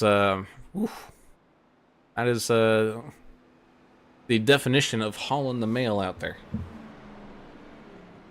Quick, and your reaction time, of course, is cut so dramatically, you know, when you're so close together and these cars going that fast. Greatest mistake iRacing ever made is this car right here. All that power into this ARCA car, and the users of iRacing loved it, so they kept it. So, Man, that it is, and that just goes to show you that, you know, real world racing is absolutely fantastic. Real world racing brought to your computer screens, it's fantastic as well. But when sometimes the technical side of things gets all screwed up, and you know, you add an extra zero where you weren't supposed to add an extra zero, just roll with it, and you never know what might happen. cool thing is we've got several drivers in this league and associated with this league that are into real life racing, and of course Jack Dixon, race winner up there in Canada, running Bone Stock in the '07 up there, and Josh Bentner getting a 4-cylinder car ready to go. He's going to be racing this upcoming season up in the Pennsylvania area, and Larry Dickerson, I think, is also going to be running a car this year. Yep, out of I think South Boston, and of course Dustin Really and his dirt track racing prowess is coming. He's a straight stock racer. Yeah. So yeah, we got a whole bunch of real world racers out there that, man, just can't get enough of the racetrack, so they do some extra time here in the simulator as we get ready to head on back to the green flag with about 21 laps to go. Will they make it on fuel? Will we see another late caution here? I don't know, but we're going to find on out as we get things all back on up to speed with that 81 of Jonathan Osborne and the 01 of Kelly Keel starting off side by side. 27 of Tim Pope giving Osborne a nice push here, along with the 99 of Albert Anderson on that bottom side, getting a really good run, able to kind of bounce and prod his way to whatever lane he's choosing, and he's choosing right in front of the 01 of Kelly Keel. Same thing with the 27 of Timothy Pope. He's smelt the changing of the winds as he jumps on up to that outside lane as well to make his way around Osborne. Little round robin thing going on up there. Everybody understands that it's time to start getting aggressive here. Little, well, right at 20 laps to go when they cross the stripe here. When did the Canadians start getting aggressive? Or do they understand everything with the metric system and stuff? I mean, I think some of these guys are aggressive. Have you seen Jack Dixon race? I'm not sure. No, I Wait, know he's aggressive, but he might miscalculate due to the fact they don't use. It's my only concern. no, I think the aggression's there. It's just keeping it in check until it's time to go. And not only that, but I mean, even if their calculations said, hey, maybe let's keep it safe and keep it simple here for the first little bit. Crash. 89 and the 63. 89. 63 of Good view of it from Greg Dobson. Just flew past it. Somehow didn't. He was right behind it. Good view from his angle. Go ahead and take a look back at what happened here from our chopper camera. Also, Greg Klein had a good view too. Ooh, yeah, it looks like the 89 just a little bit of a love tap to the 63 of Smith there, getting him just enough loose, and sends both cars up for a little ride, and I got a feeling, like you're saying here, just based on that quick little peek that I saw, so 92 Klein, the thing that saved him was that the action was drifting up the track, because he actually scoops up underneath the 89. You can see that back end of the 89 scoot off the ground just a little bit. That's how Klein was able to make it on by. And so let's go ahead and kind of watch from the 085 of Greg Dobson's view, who I think needs a really... Oh, yeah, he needs a new pair of pants. I heard Craig Goodenough apologize on the radio to Smith there, saying, "Hey, sorry about that. I didn't expect you to check up like that." And there was a little checkup up there in front, so yeah, stuff happens, man. You hate to see that, but it's only sim racing, guys. No one died. I think Taylor Provac's out there mentioning that it's not race night until Turner mentions something about the metric system. You're right. No. I hadn't even got into any of the other stuff either. I've been tame lately, Brown. I'm trying to not, like, think people I'm completely nuts and to turn people away. I want to... No, nobody's told me to be quiet or anything. I think everybody's getting tired of my, the aliens, and then, we know all the fake stuff that's happening. Lizard people. The lizard people. I still want to mention my favorite person recently is, the plane lady. She saved an entire plane. She's an amazing woman. Beat this to death. No. I know, I love her. I think she's the greatest. No, she's a wonderful person. Her name's Tiffany. I've really been paying a lot of attention to her. Really nice person. She saved that entire plane from the lizard people. So. Okay, well, how about here's a more recent news article that I think you'd be interested in. Okay, yes, please. Yeah. Another submarine has gone missing. Ooh. Down near Antarctica. Oh, no. Oh, I don't think it's missing. I think they put it in there purposely in that hole down there to put... It's probably working on a directed energy weapon is what I would guess. I honestly thought this was a pun or something. Then was it like a real submarine or like one of that tin can they went in with the Xbox controller? No, like an actual missing one. Oh, that's not good. I mean, I hate to see people in trouble, Well, but I mean, you are on a tin can in the sea. You have to be. You don't have gills. Very careful. Don't go down there. No, it's not meant to happen. Taylor Provac says she actually likes the alien talk. So if you have any alien stories you'd like to share, not currently. I'm not. Feel free. I think I've played all my alien stories. I mean, we all know the pyramids were made by aliens. No human being ever made that, especially. Yeah, they can make a ramp with logs to roll. No, that's a you can't. lot. Go look at the hieroglyphics that they've painted on the walls. There's aliens on those. I don't have enough. The aliens came down miles to go look at the hieroglyphics. Well, you don't have to. You got to dig really hard on the research, because Bill Gates and Zuckerberg, they only want you to know certain things.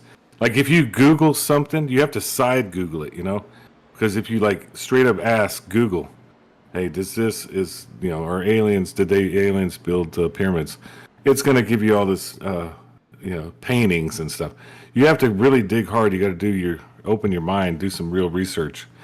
They're trying to keep it from us. They're trying to keep it from us. They don't want us to know the real truth. That's the fact. We were told so long about the Pilgrims and the Indians, just... It was a peaceful event. They had turkey and dressing, They're good buddies, yeah. It's a lie. The whole thing is a lie, but this race isn't. Go get to it, Brown. And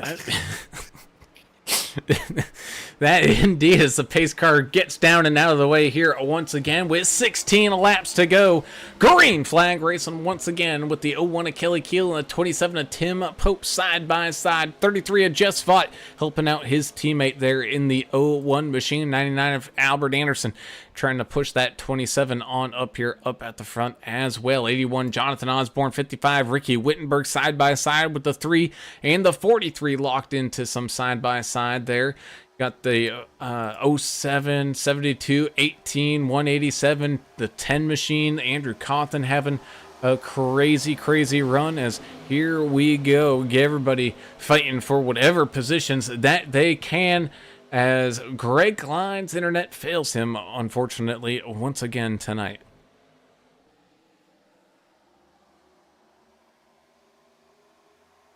Yeah. He's not gonna fail you with his internet when he's booking your cruise, I don't think. So that's what really counts.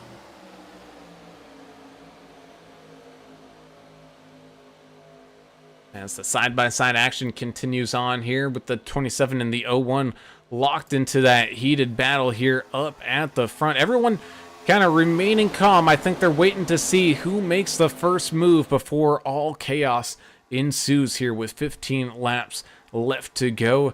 Oh no!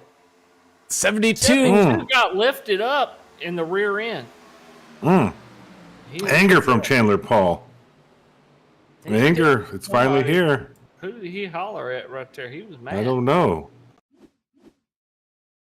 Oh, I think it was the 187 of Howell.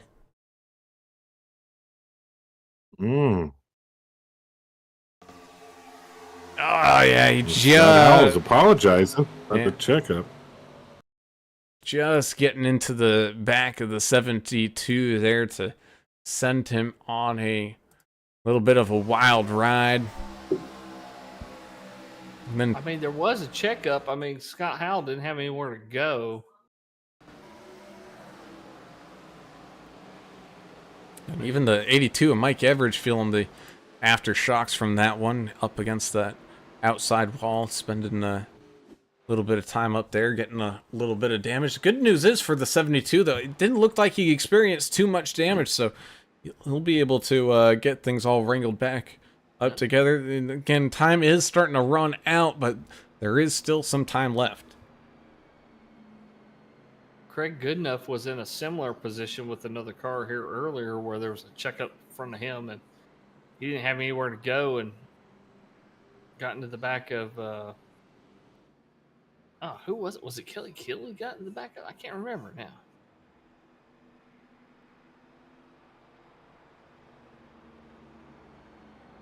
Greg says his internet might be terrible, but he can still help you book your cruise on his phone. See, I knew it. Telephone, yeah. Real pro.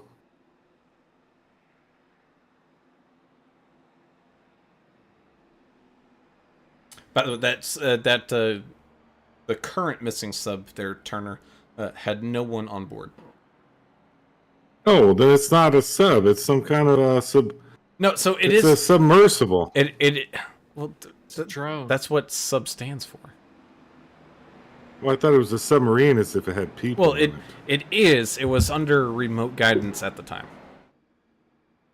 Well, Doing some research on the Doomsday Glacier. Oh. Because is supposedly... it Doomsday Glacier? Yeah, because I guess this glacier iceberg thing, that if it melts, it would globally rise the seas like 10 feet or something like that. Getting closer and closer to having beachfront property. This sounds like I need to go down there. No, it's a lie. Let me tell you a reason. No. Do you think the banks would loan somebody millions and billions of dollars to buy a lot on the beachfront property and build a big giant skyscraper there for all the rich people? No, they're still loaning money. It's a myth. That's not going to happen. You remember when I was a kid, they said there was going to be acid rain. And Didn't happen. And an ice age. Did that happen? No. No. We don't have anything to do with controlling the weather. But I We tell you can't. what, It's not our thing. Adam, I'm gonna go get some cans of Aquanet tomorrow, and I'm gonna go outside and start spraying it up in the air. Because you know what? If That's the sea ozone. You're gonna rise- kill the ozone. Yeah, but I'll have some beachfront property soon Hmm. in North Louisiana. No, you won't. Cool would that be? You know, it's these things happen over time. Has nothing to do with the humans.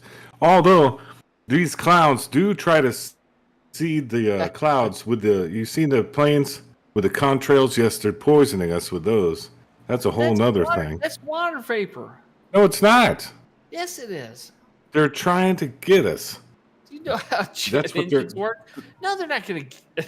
Well, they are No. trying to get you, but that's not how they're doing. They're trying to get us. And not only that, I mean, have you ever thought about this business of pharmaceuticals and stuff? Why do they want to save you when they can just make you sick for the rest of your life and cut your life short, by the way? By giving you all these diseases and then pumping you full of all these drugs that the elites are making all the money off of. Come on. I've said for years. And that I want to people- say it like your president. Come on, man. I've said it for years that people developing cures for cancer, they know where their bread is buttered. You know what I'm saying? Yeah, it's in keeping man. people sick and stringing them along.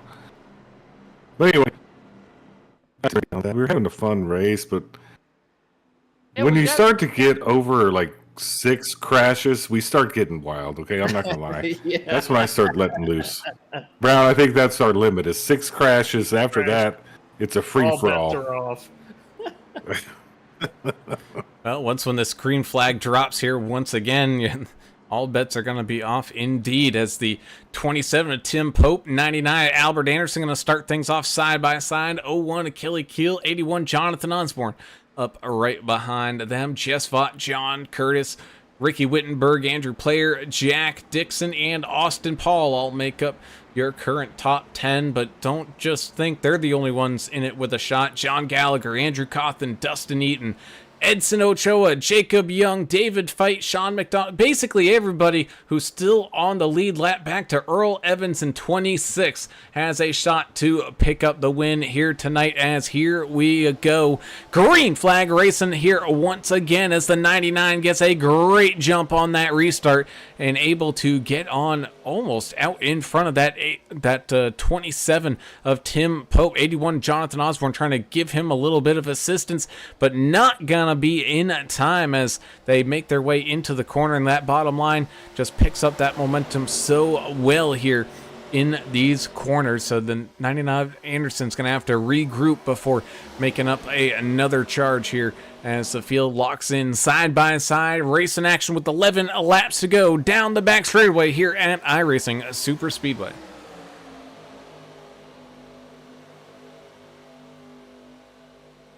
It's been a great time, great Long time. race out here tonight. Is that Adam? Well, I just said wild times here at iRacing Super Speedway. Oh yeah. Nuts, man.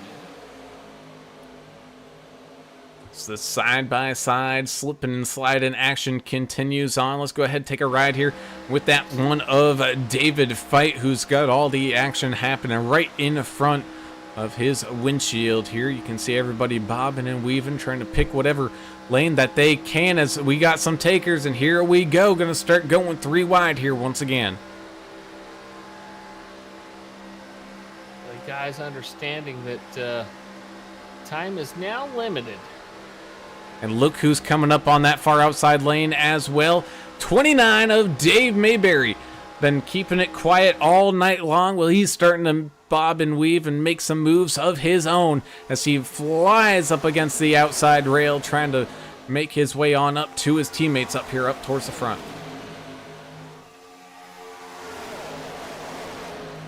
'89 Craig Goodenough right in front of him.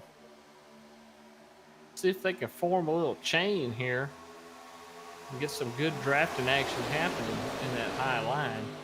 Kind of hard to do. Ooh, there they Oh. go. Yeah, there they Big go. one. Wittenberg kept There's it no straight. caution yet. No caution yet. Wittenberg kept it straight. Oh my goodness. I can't believe that. I swear I saw his back bumper closer to Oh yeah. it, like going the right direction. His front end was going the wrong way. Hey, Oh, Coffin.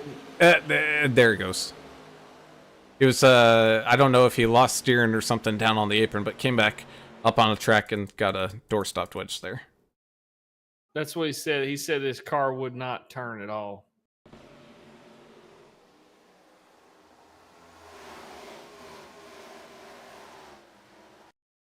Well, let's go ahead and rewind and watch the amazing save here from the 55 of Wittenberg as we jump up to the chopper camera here. 3 wide, and oh man. Started off with a little netcode with the 123 of Gallagher. I think there was going to be contact either way, but it did start off as netcode, sending the 3 up towards the outside wall there, as well as the 55 trying to collect things. The 10 machine gets knocked 90 degrees out of position there, bobbing and weaving, and I think that's what ended up saving the 55 of Wittenberg. Yeah, it might have been netcode, but that was going to happen anyway, I think. One of those situations, but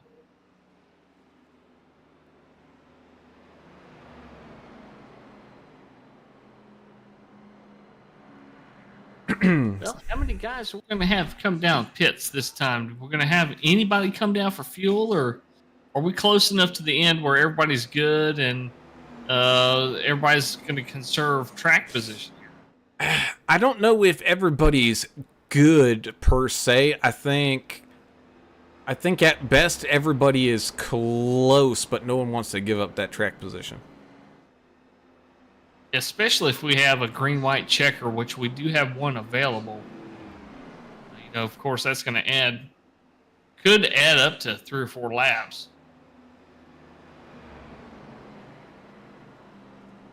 Well, it looks like most of the guys pitting at lap 60. And they're feeling at least pretty confident they can make it here to the end. 27, Tim Pope, and 01 at Kelly Keel, Albert Anderson, Jess Vaught, John Curtis, Andrew Player, Jonathan Osborne. Whole bunch of drivers up there. But we also had some people like Scott Howell. Watch out for him. He last pitted back on lap 70. One of those last few cautions. So he's definitely good on fuel, I would imagine. So watch out for him in case people do start to run out here. I believe he got tires too during that stop and had some damage repaired. So Scott's have one of the fastest cars out there. Mike Adamson kind of in that same situation. He's a little bit closer on fuel probably, but they got a full up race car. That indeed is, unfortunately, I do have to Yahtzee. Man. I don't know what to expect here. Maybe one more wreck, English? I don't know.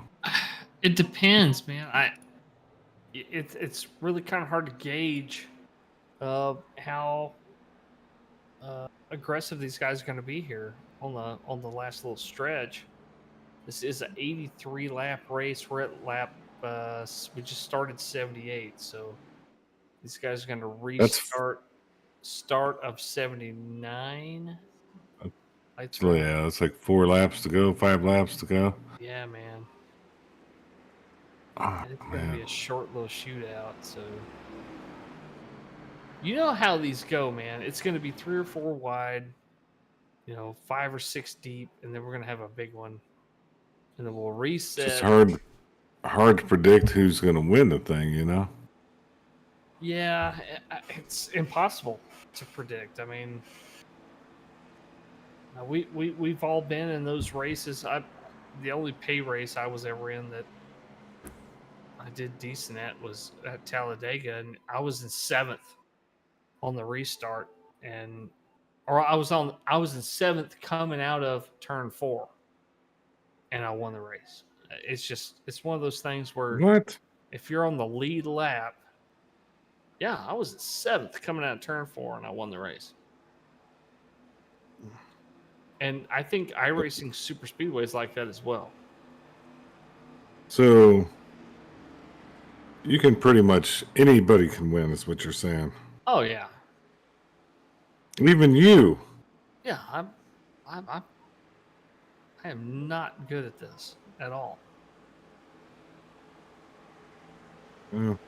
I mean, I don't know if you can say that. A win's a win. You got to be at least competent. Yeah. I just dodged all the wrecks. Well, there you go. Then you're good. That's all you have to be. Speaking of dodging the wrecks, the pace car peeling off down into pit lane here. As the 27 and the 01 get the hammers down here as we head on down with 5 laps left to go into turns 1 and 2, locked in side by side here once again. 99 of Anderson trying to push that 27 of Pope as much as he can, as the 33 kind of transitioning roles here. Usually it's the other way around, but the 01 pushing the 33 here tonight. It's the 33 pushing the 01.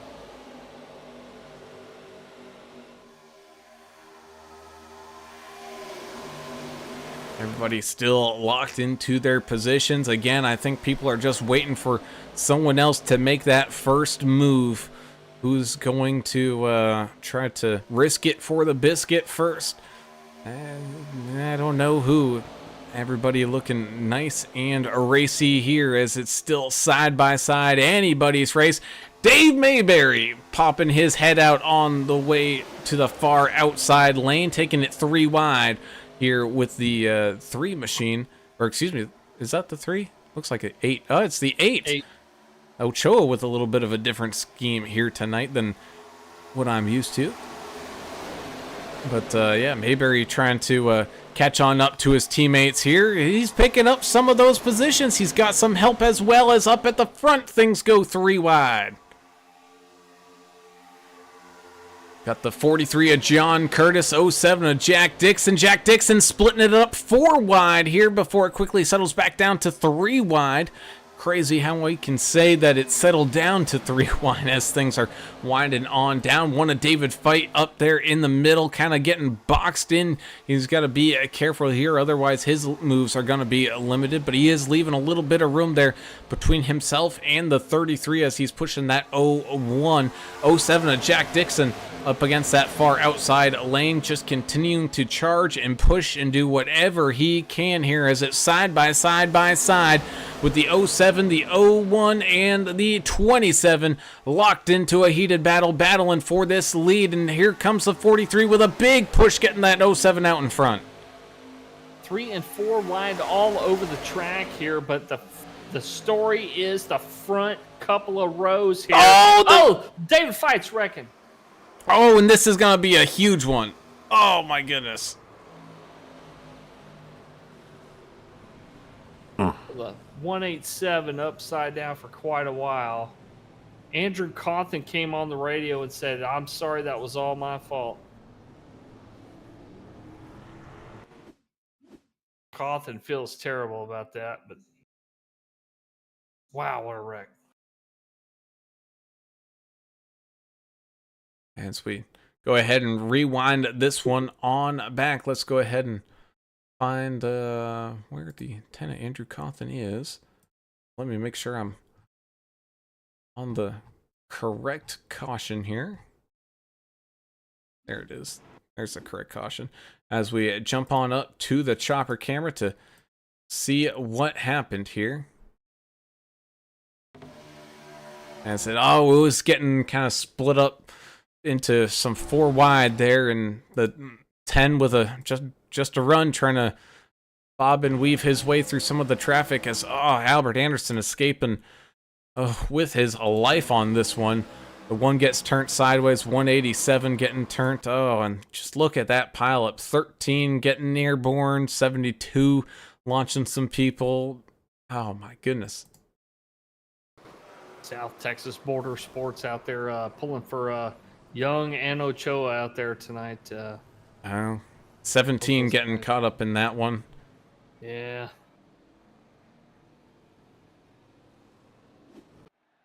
Pretty rough. Man. This will be the one and only official green-white checker there, Brown, once we get restarted. Yeah, so pretty much gonna be a anything goes kind of game. But how about your good buddy Mr. Hollywood there, Turner? Mr. Ray Radford, he's gonna be restarting up inside of that top 15. Yeah, that's pretty good on old Hollywood. Literally last place, so he's up 16 spots. He's got to be happy with what he's done. He's been quiet, but it's good to see him moving on up the field a little bit. Why is he Mr. Hollywood? Did I miss something there? I just thought that name. Yeah, no, last time the name, it's kind of like, yeah, it's like it's just a combination of Hollywood type names in my mind. Like Robert, how my mind is kind of Robert off. Redford. Yes, something? Robert Redford, and then Roy Rogers. isn't there Bradford? Ray There's all Ray. kinds of Yeah, yeah. sure. There's all kinds of stuff out there. So I don't know. I It's guess. just me. Fine. I mean, most of my nicknames stick with No, people. I mean, okay. I'm it's growing on me already. Yeah. Ray I don't know. It just yeah. I want his Mr. autograph. Hollywood. I want dude. his autograph already. I mean, just Like he's. I could see him in like a movie with like a 9-ball movie, like if you're playing billiards, or I could see him in a race car movie, or I could see him in a western. That's the type of okay. Now name he's you're got there. now you're thinking of Paul Newman.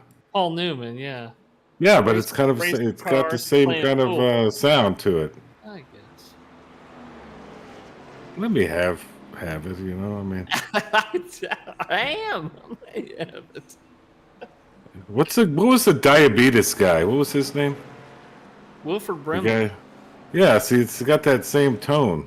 Yeah, He was in trying to- Cocoon, right? yeah, and Yeah. the thing with The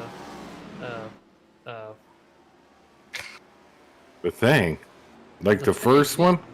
the one in Antarctica. Yeah. No. The remake from 1981 or whatever it was Oh, with what's his name in it? Golly, drawing a blank. I don't know. 1981. That's going back a little bit, but we tend to do that here. Kurt Russell. That's what I'm thinking of. Oh, Remember Kurt when he had like? Didn't he do like karate and had an 18-wheeler in one movie? That was What was that movie? That was Chris Christopherson. And that was Convoy.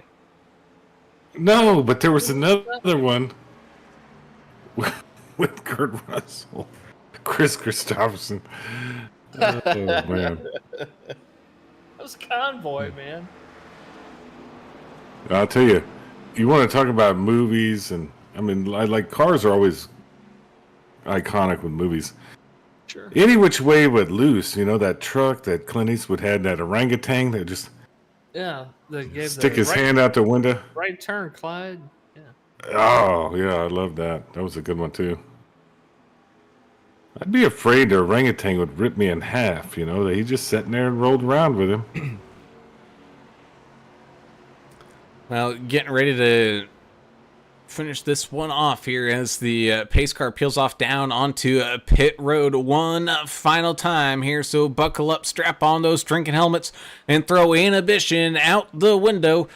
Green white checker racing here to finish up tonight's main event with the 01 and the 07 side by side. The 27 Tim Pope locked in behind the 01's bumper, trying to give them a push as everybody tries to hustle and bustle their way back on up to speed, entering into turns 1 and 2. The 33 of Just Fought giving a good bump to the 07. The 43 of John Curtis having a little bit of a bump of his own. There is the 27 of Tim Pope's becoming the meat and the sandwich. You got the 33 of Just Fought peeling off down or I should say up and out of the way as he moves up towards the outside lane. A big charge coming from the 18 of Andrew Player. It looked like the 99 of Anderson wanted to jump up there and join him, but he's sticking right behind that 07 of Dixon as the race in action continues on here. Side by side by side, they rundle and trundle their way. Some right side romance between the 18 and the 33 as everybody is slicing and fixing this this one on up as they come back down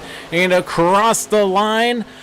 We have our white flag racing this one on out to the very end here as they enter into turns 1 and 2 for the final time. The 07 of Dixon down to the bottom line right in front of the 01 of Kelly Keel, leaving a door open for that 99 of Albert Anderson, but he has no help as the 81 and the 82 peel off up towards the outside lane. Here comes the 27 out and around, tag teaming on up with the 01 of Kelly Keel. Side by side they go, 4 wide, 3 wide, 4 wide again as they enter turns 3 and 4. The 18 sending it on home right through the middle as the 27 of Timothy Pope leads the charge coming out of turn number 4, but it's a 3-way, 4-way, 5-way drag race coming down across the line. It's gonna be a close one, and it's gonna be America's driver coming across the line in first.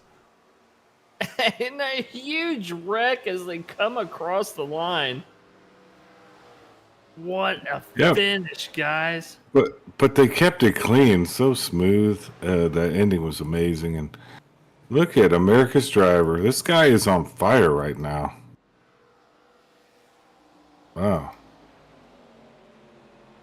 As we go ahead and take a look back at all the craziness and what a finish this was. You can see the 18 of Andrew Player ended up making his way, at least on my scoreboard, up to second. We'll double check our scoring tables here in just a second, but just splitting the gap 4 wide. You can see some 5 wide, back to 4 wide. Everybody drag racing to the line.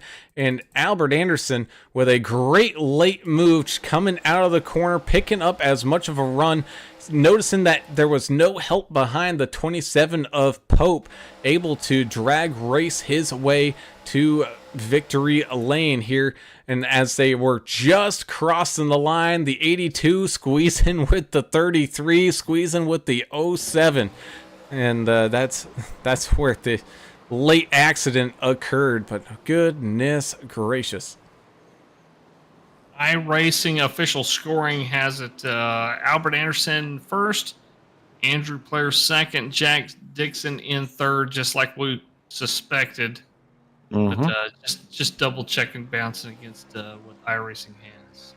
Yeah, we have all these super secret scoring mechanisms on this other website thing we do, but you really have to go with what iRacing says, and unless the league as a whole goes, they can review everything, they can change it, but I think tonight, it's just what iRacing says. Albert, Andrew, Jack Dixon, Tim Pope, Mike Everett, Jess Watt, Jonathan Osborne, John Curtis, Greg Dobson, and Kelly Keel round out the top 10. So, fun one, man. I mean, we got a little messy, but it was still fun. That indeed it was. As we can go ahead and start some of these driver interviews up underway. Starting us off here tonight is tonight's spotlight driver of the evening, and he's a spotlight driver for a reason. Mr. Dave Mayberry. Sorry, guys. Oh, I forgot that was on.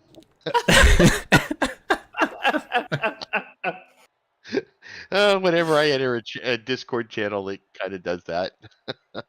Man. Well, we're talking with the new nicknamed of Mr. Winner, Dave Mayberry, joining us here as our spotlight driver of the evening. I do have the replay file in my computer storage banks here, Dave, so we will be going to double check that it is true, but we do wish you congratulations last week for your win at Auto Club that we unfortunately missed. But talking about here tonight, leading in from last week, you're doing a really good job. Kept that car clean pretty much all race long until you were starting to make some moves to get up towards the front there. I know. Actually, I had to take my fast repair early on, so I stayed in the back. And then after we made our final pit stop for fuel, I thought, well, it's time to go. And I got up there on the outside, and then I don't know what happened. And then I wasn't. But anyway, that's all right. It's still fun. That's how this track races. If there's a wreck, you're probably going to be in it. Well, Dave, congrats on last week's win. Sorry we couldn't be there. That's I all right. did see it on iRacing, even though we weren't broadcasting. I did go in there and watch it, so I know that it happened. I was there You when guys had Dave to won the you, race. you guys had to see that to believe it, right? Yeah, I got the T-shirt. I was there, and Yeah. for all the drivers that have been talking junk, saying, "Well, if it wasn't on the broadcast, it didn't happen." No, Yeah, I I saw know. it. It happened. Yeah, I know. They were giving me crap earlier today. But, I probably deserve any crap that they give me because I'm always, yapping my mouth at them. So I it's mean, all that's fun, though. part of the fun. Oh, Yeah. heck yeah. That's the And fun part about it. Yeah. and speaking of fun, you guys are going to Indianapolis, the oval, which isn't an oval, it's a rectangle. Yeah. Next week for y'all's final race of this kind of intermediate season, man. How you feeling about racing at the big rectangle? Oh, that's going to be my second win for sure. Oh, Wow. see, the confident Mayberry. No, I'm just kidding around. When we took the green after one of the last stops, I mic'd up in the middle of the race chat and I said to him, I go, "Okay, guys, I'm going to give you opportunity now. Do you want me to pass you on the high side or the low side? Because I'm I going to the heard front." that. That's good. It didn't happen, but it's fun though. Well, tonight, 20th, I give you, that's top 2/3, so you did okay. But last week, and I was a witness too, I actually did see you win, unless the Illuminati pulled something over my eyes. I saw you win, so Yeah. let's pretend you won. Who'd you like to give some of those shout outs to from last week? always Lori and Jess for putting on this league. They do an awesome job keeping it fair and honest and under control, but still, everybody enjoys it. So definitely them. I'd give a shout out to my daughters, but they don't watch, so they're not getting a shout out. Oh, Yeah, you know what? I got to give one to tough Eaton. love. Yeah, I got to give one to Eaton. He was pushing me on the backstretch for my win, so got to give him a shout out there for that. Appreciate that. But yeah, maybe my dog Rocky, because he always lays here beside me while I'm racing. I'll give him a shout out. There you go. That's Yeah. definitely a good one to shout out here as we wish you congratulations here tonight. Top 20 in the books for Mr. Winner Dave Mayberry. And of course, congratulations once again on the win last week here, Dave. Man, we look forward to see you guys back out here in action again next week, buddy. And best of luck at Indianapolis, my friend. Appreciate it. You guys have a good night. With that, we'll move on up to tonight's first podium step as we talked to the third place finisher and one of Canada's own, Mr. Jack the Ripper Dixon, driver of the 07 here tonight, picking up the third place podium spot here. Jack, congratulations. But mate, you were up at the front pretty much all race long, giving little haymakers and jabs pretty much all night. Yeah, it was a crazy race. Getting wrecked on like lap 20 and thinking that's my only fast repair. Just thinking this race was gonna suck. I gotta go 60 more laps with this many cautions, but no, I found they were wrecking all at the back all the time, so I just thought get up to the front and try my luck there. Well, as many cautions as we had, the contact out there was, it was catastrophic when it happened. These cars are not made to bump or anything. I mean, you can't really touch each other in these cars. They might as well be open wheel cars. What was the biggest problem out there for you? I know we saw a lot of problems with checkups, like guys getting into each other on checkups. What did you see out there was the biggest hindrance right there for keeping a clean car?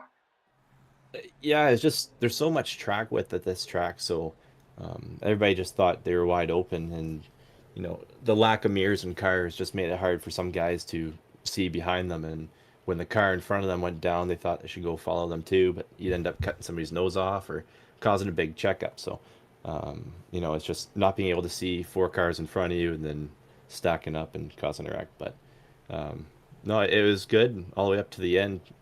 Thought I had it. Shouldn't even been there. Went 5 wide through the middle and somehow made it to the front. But no, great help from Albert got me there. And I know I had no help from the 33 or the 01 up front. So it was just manage the damage. And then once Albert got in front, it was just bring home a win with Albert and push him home. Great job on the third, man. Yeah. Congrats. I mean, that's a tough race, long race. I know it can get frustrating at times here at this iRacing Super Speedway. Did a great job. So who'd you like to give some thank yous or shout outs to? Oh, gotta thank Albert for getting me up here. Without him, I wouldn't have been a 3rd place car. And teammates back home, Burke and Nick Ramsey, they couldn't make it tonight, but I know they would have been there in 4th and 5th or 1, 2, 3, 4, 5. We're all good drivers, and it's a great team. So you guys for putting on a great show. It's always great. Jess and Lori, hosting this thing. It's awesome league they have going, and a great family we have here. So appreciate it. Awesome, man. Well, big congratulations again to the 07 of Mr. Jack Dixon, bringing home the 3rd place finish here tonight from iRacing Super Speedway, man. Congratulations, and good luck coming up next week at the kind of mini season finale here at Indianapolis, buddy. Yeah, thanks, guys. That will jump on up to our 2nd place finisher here tonight, and charging his way out of nowhere, the 18 of Mr. Andrew Player, picking up that 2nd place podium finish here tonight. Andrew, congratulations. You were up there as well a good chunk of this night, trying to fight and claw your way on through all that traffic. Yeah, it was a wild one tonight. I mean, I think I went from like 9th to 2nd on the last lap there.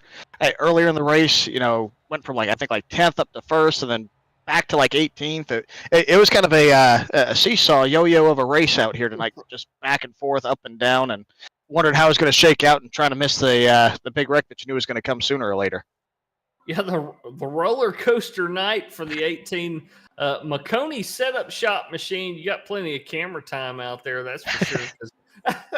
Yeah, we saw every bit of that going from the front to the back to the front to the back. Like, man, where's Andrew going to end up here? But, try and make a show out of it. I tell you what, it was entertaining as well, and to see all you guys come down and mostly fuel only stops tonight. Did you have any stops where you had to get manual damage repair or any tires done? Or was it just fuel only for you every time? I got caught up in that early caution. I had 24 seconds in optional. Fortunately, I was able to all buff right out and be able to run fine. I still had my fast repair in the bank, just waiting for it to go south on me and have that ace up my sleeve. But fortunately, never needed it, and able to come home pretty good in the Maconi setup shop car tonight. A little bit different paint scheme for us tonight. We ran Fast Fridays last Friday night with the Maconi setup shop on Maconi Entertainment. And I threw this paint scheme on there, and I forgot to change back tonight. So maybe this might have been a little bit of good luck for me, that gold Davey Allison throwback scheme. I love the old throwback, the old Miller throwback paints that Allison used to run. Thanks, man. Hey, thank you. Appreciate it. Thank you guys for what you guys do for us up here. Nice to be able to talk to you guys again. It's been a little bit, and I got to thank Jess and Lori for putting on this league. I got to thank Jess for the push there. I would not be in 2nd place if it wasn't for him tucked up right behind me there at the very end. So appreciate all that they do, and of course my family for their support. Yeah, awesome run there, and you hit all the thank yous. You got any more before we let you go? I just got to say, Maconi Setup Shop, I appreciate their support as well. So they're might be their setups, but they're my wins. So hopefully I can put it in victory lane here sooner rather than later. Awesome, man. Well, big congratulations to the 18 of Mr. Andrew Player, bringing on home the strong 2nd place finish here tonight, man. Congratulations and good luck coming up next week at the finale at Indianapolis. Thank you much. Appreciate it. And with that, a guy who it's definitely, as of late, no stranger whatsoever to this broadcast booth is going to be the 99 of America's driver, Mr. Albert Anderson, drag racing his way on home to pick up the big win here tonight. Albert, congratulations. You had one heck of an evening here this night there, fella. God bless America. Oh, hey, what's up, boys? Yeah, hell of a night, man. Awesome race. Lots of wrecks, lots of chaos, and somehow I survived it, and here we are in victory lane, man. I'm loving every minute of it. Well, great job. Congrats once again on another victory, Albert. And, keeping the car clean and trying to stay out of danger. I mean, the closer you are to the front or the closer you are to the back is kind of the key to keeping your car out of all the wrecks, I think. And for you, it was keeping your car up towards the front here tonight. And great job on the win. And it was a blast to watch you out here. And of course, your fan club was out here in full support of course, as usual. I love it. I absolutely love it, man. The support is amazing. Yeah, here at this track, either, the only safe place is leading, really. And I mean, I've seen several times the leader get taken out here. So you definitely don't want to be in the middle, Right. from 5th through, 15th is a danger zone. So you want to either try to be all the way up front or all the way in the back. And, a lot of luck, was on my side tonight. A little bit, like they say in racing, a little bit of talent and a whole lot of luck. So it just panned out. I'm happy to get back to victory lane, and hopefully I can continue this momentum, man. I've been on a hot streak lately, and hopefully I can keep that going. Yeah, hot streak, you could say that. I mean, we've talked to you, not only talked to you, but it seems like 10 times in the last few weeks, but you pretty much all of them, you've been not only in the podium, you've been the winner. So another win for you, man. Congrats. I know you work hard at this, and you got a lot of fans and friends out there. So who would you like to give some shout outs to? Daniel Polchlaw, DEP Graphics, Ricky Wittenberg, D&D Graphics. Ricky did this paint job I got on tonight. Dave Mayberry, Blue Fox Realty, Ricky Wittenberg, Keller Williams, Johnsoncity, Tennessee, Greg Klein, GDC Cruises. The league owners, Lori and Jess. I can't say enough about Lori and Jess. They really hold it all together in this league. I want to give a shout out to my buddy Josh Bittner. He couldn't make it here tonight. Just know that I'm thinking about you, Josh. Him and Peyton, his girlfriend. My all-star racing teammates, the entire all-star racing family. I got just some phenomenal drivers on my team, throughout a couple of different leagues. And I can't thank all of them enough for coming on board with All-Star. My mom, my dad, my aunts Edith and Kathy, them tuning in week in and week out gives me a lot of it makes me feel good. It gives me a lot of support. I know they're watching, and I'm glad I can put on a good show. And love them. And you guys up in the booth, man. Every week in and week out, you guys put on a phenomenal show. Can't wait to go back and pop some popcorn and watch this one.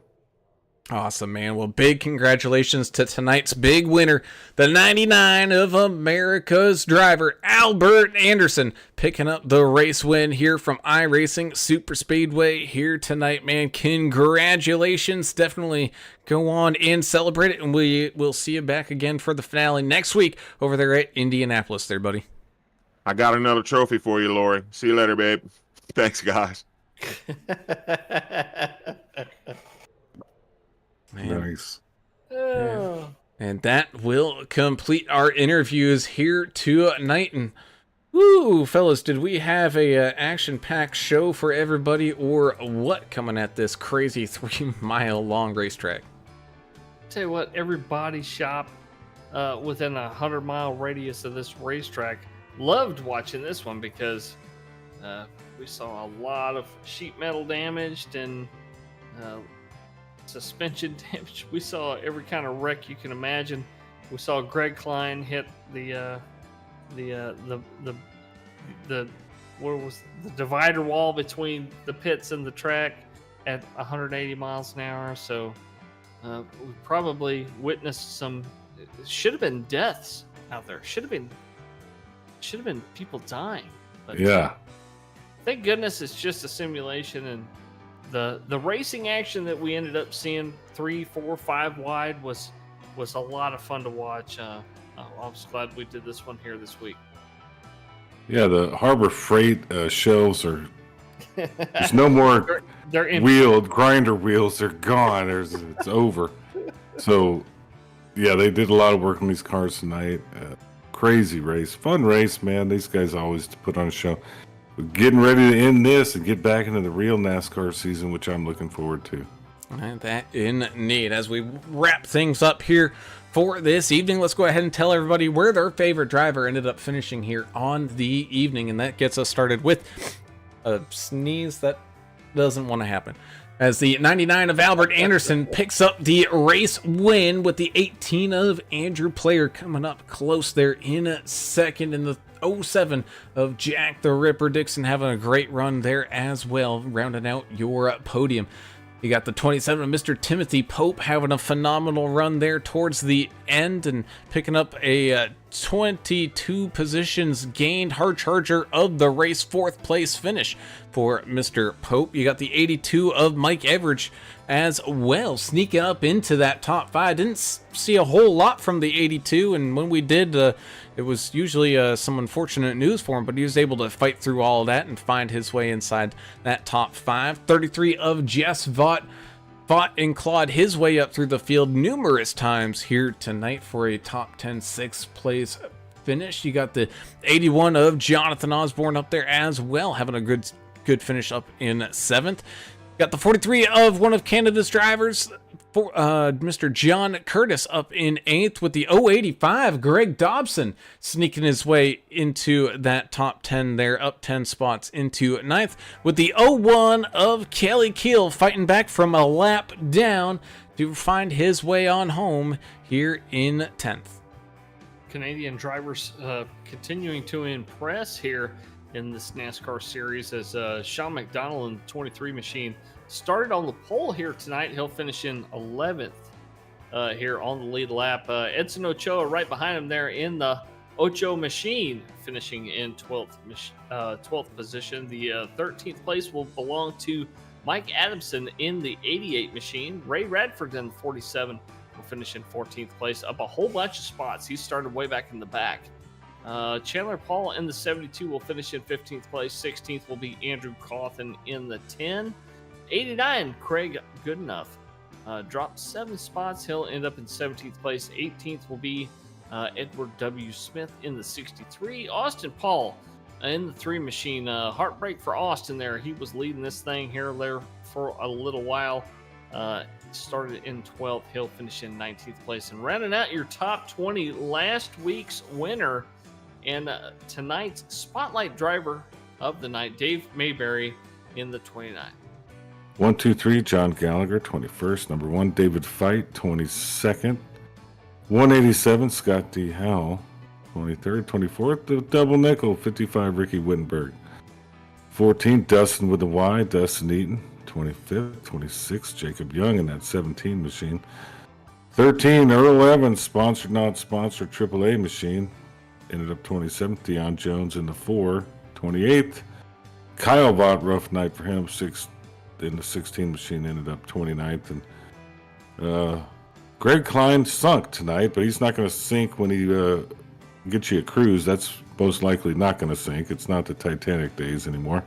92, Greg Klein ended up in 30th. So hit him up for your cruise travels. And thank you, Lori Vaught, for the race control. Greg Klein down in Davy Jones' locker. Yeah, he was. And indeed he was, as That wraps things on up here from iRacing Super Speedway and Vigilante Racing League here tonight. As always, we thank you all for tuning in and watching, because you guys are the reason why we do this and have such a good time of doing it. Seeing all y'all out there in the chat, so big thank you for that. If you haven't done so already, be sure to hit that subscribe button, ring the notification bell so you get alerted every single time that we go live. And of course, if you enjoy any of the action, be sure to hit that thumbs up button as well so we can continue to grow this fantastic community. Of course, we also have to say a huge thank you to the proud race sponsors such as GC Cruise Travel, Mr. Dave Mayberry and Blue Fox Properties, and of course Ricky Wittenberg with Keller Williams of Johnsoncity, Tennessee, and D&D Race Graphics. Thank you all for your fantastic support all season long, as your great support helps the VRL put on the amazing show that it does week in and week out. So big thank you to all y'all. So with that, that closes out the race in action for us here this evening. We'll be back next week with some more Vigilante Racing League as they wrap up this little mini season there in those NASCAR trucks over at Indianapolis Motor Speedway. That will be a fantastic show, so we look forward to seeing y'all on then. But until then, I'm Alan Brown for Alan English and Adam Turner. We're signing off.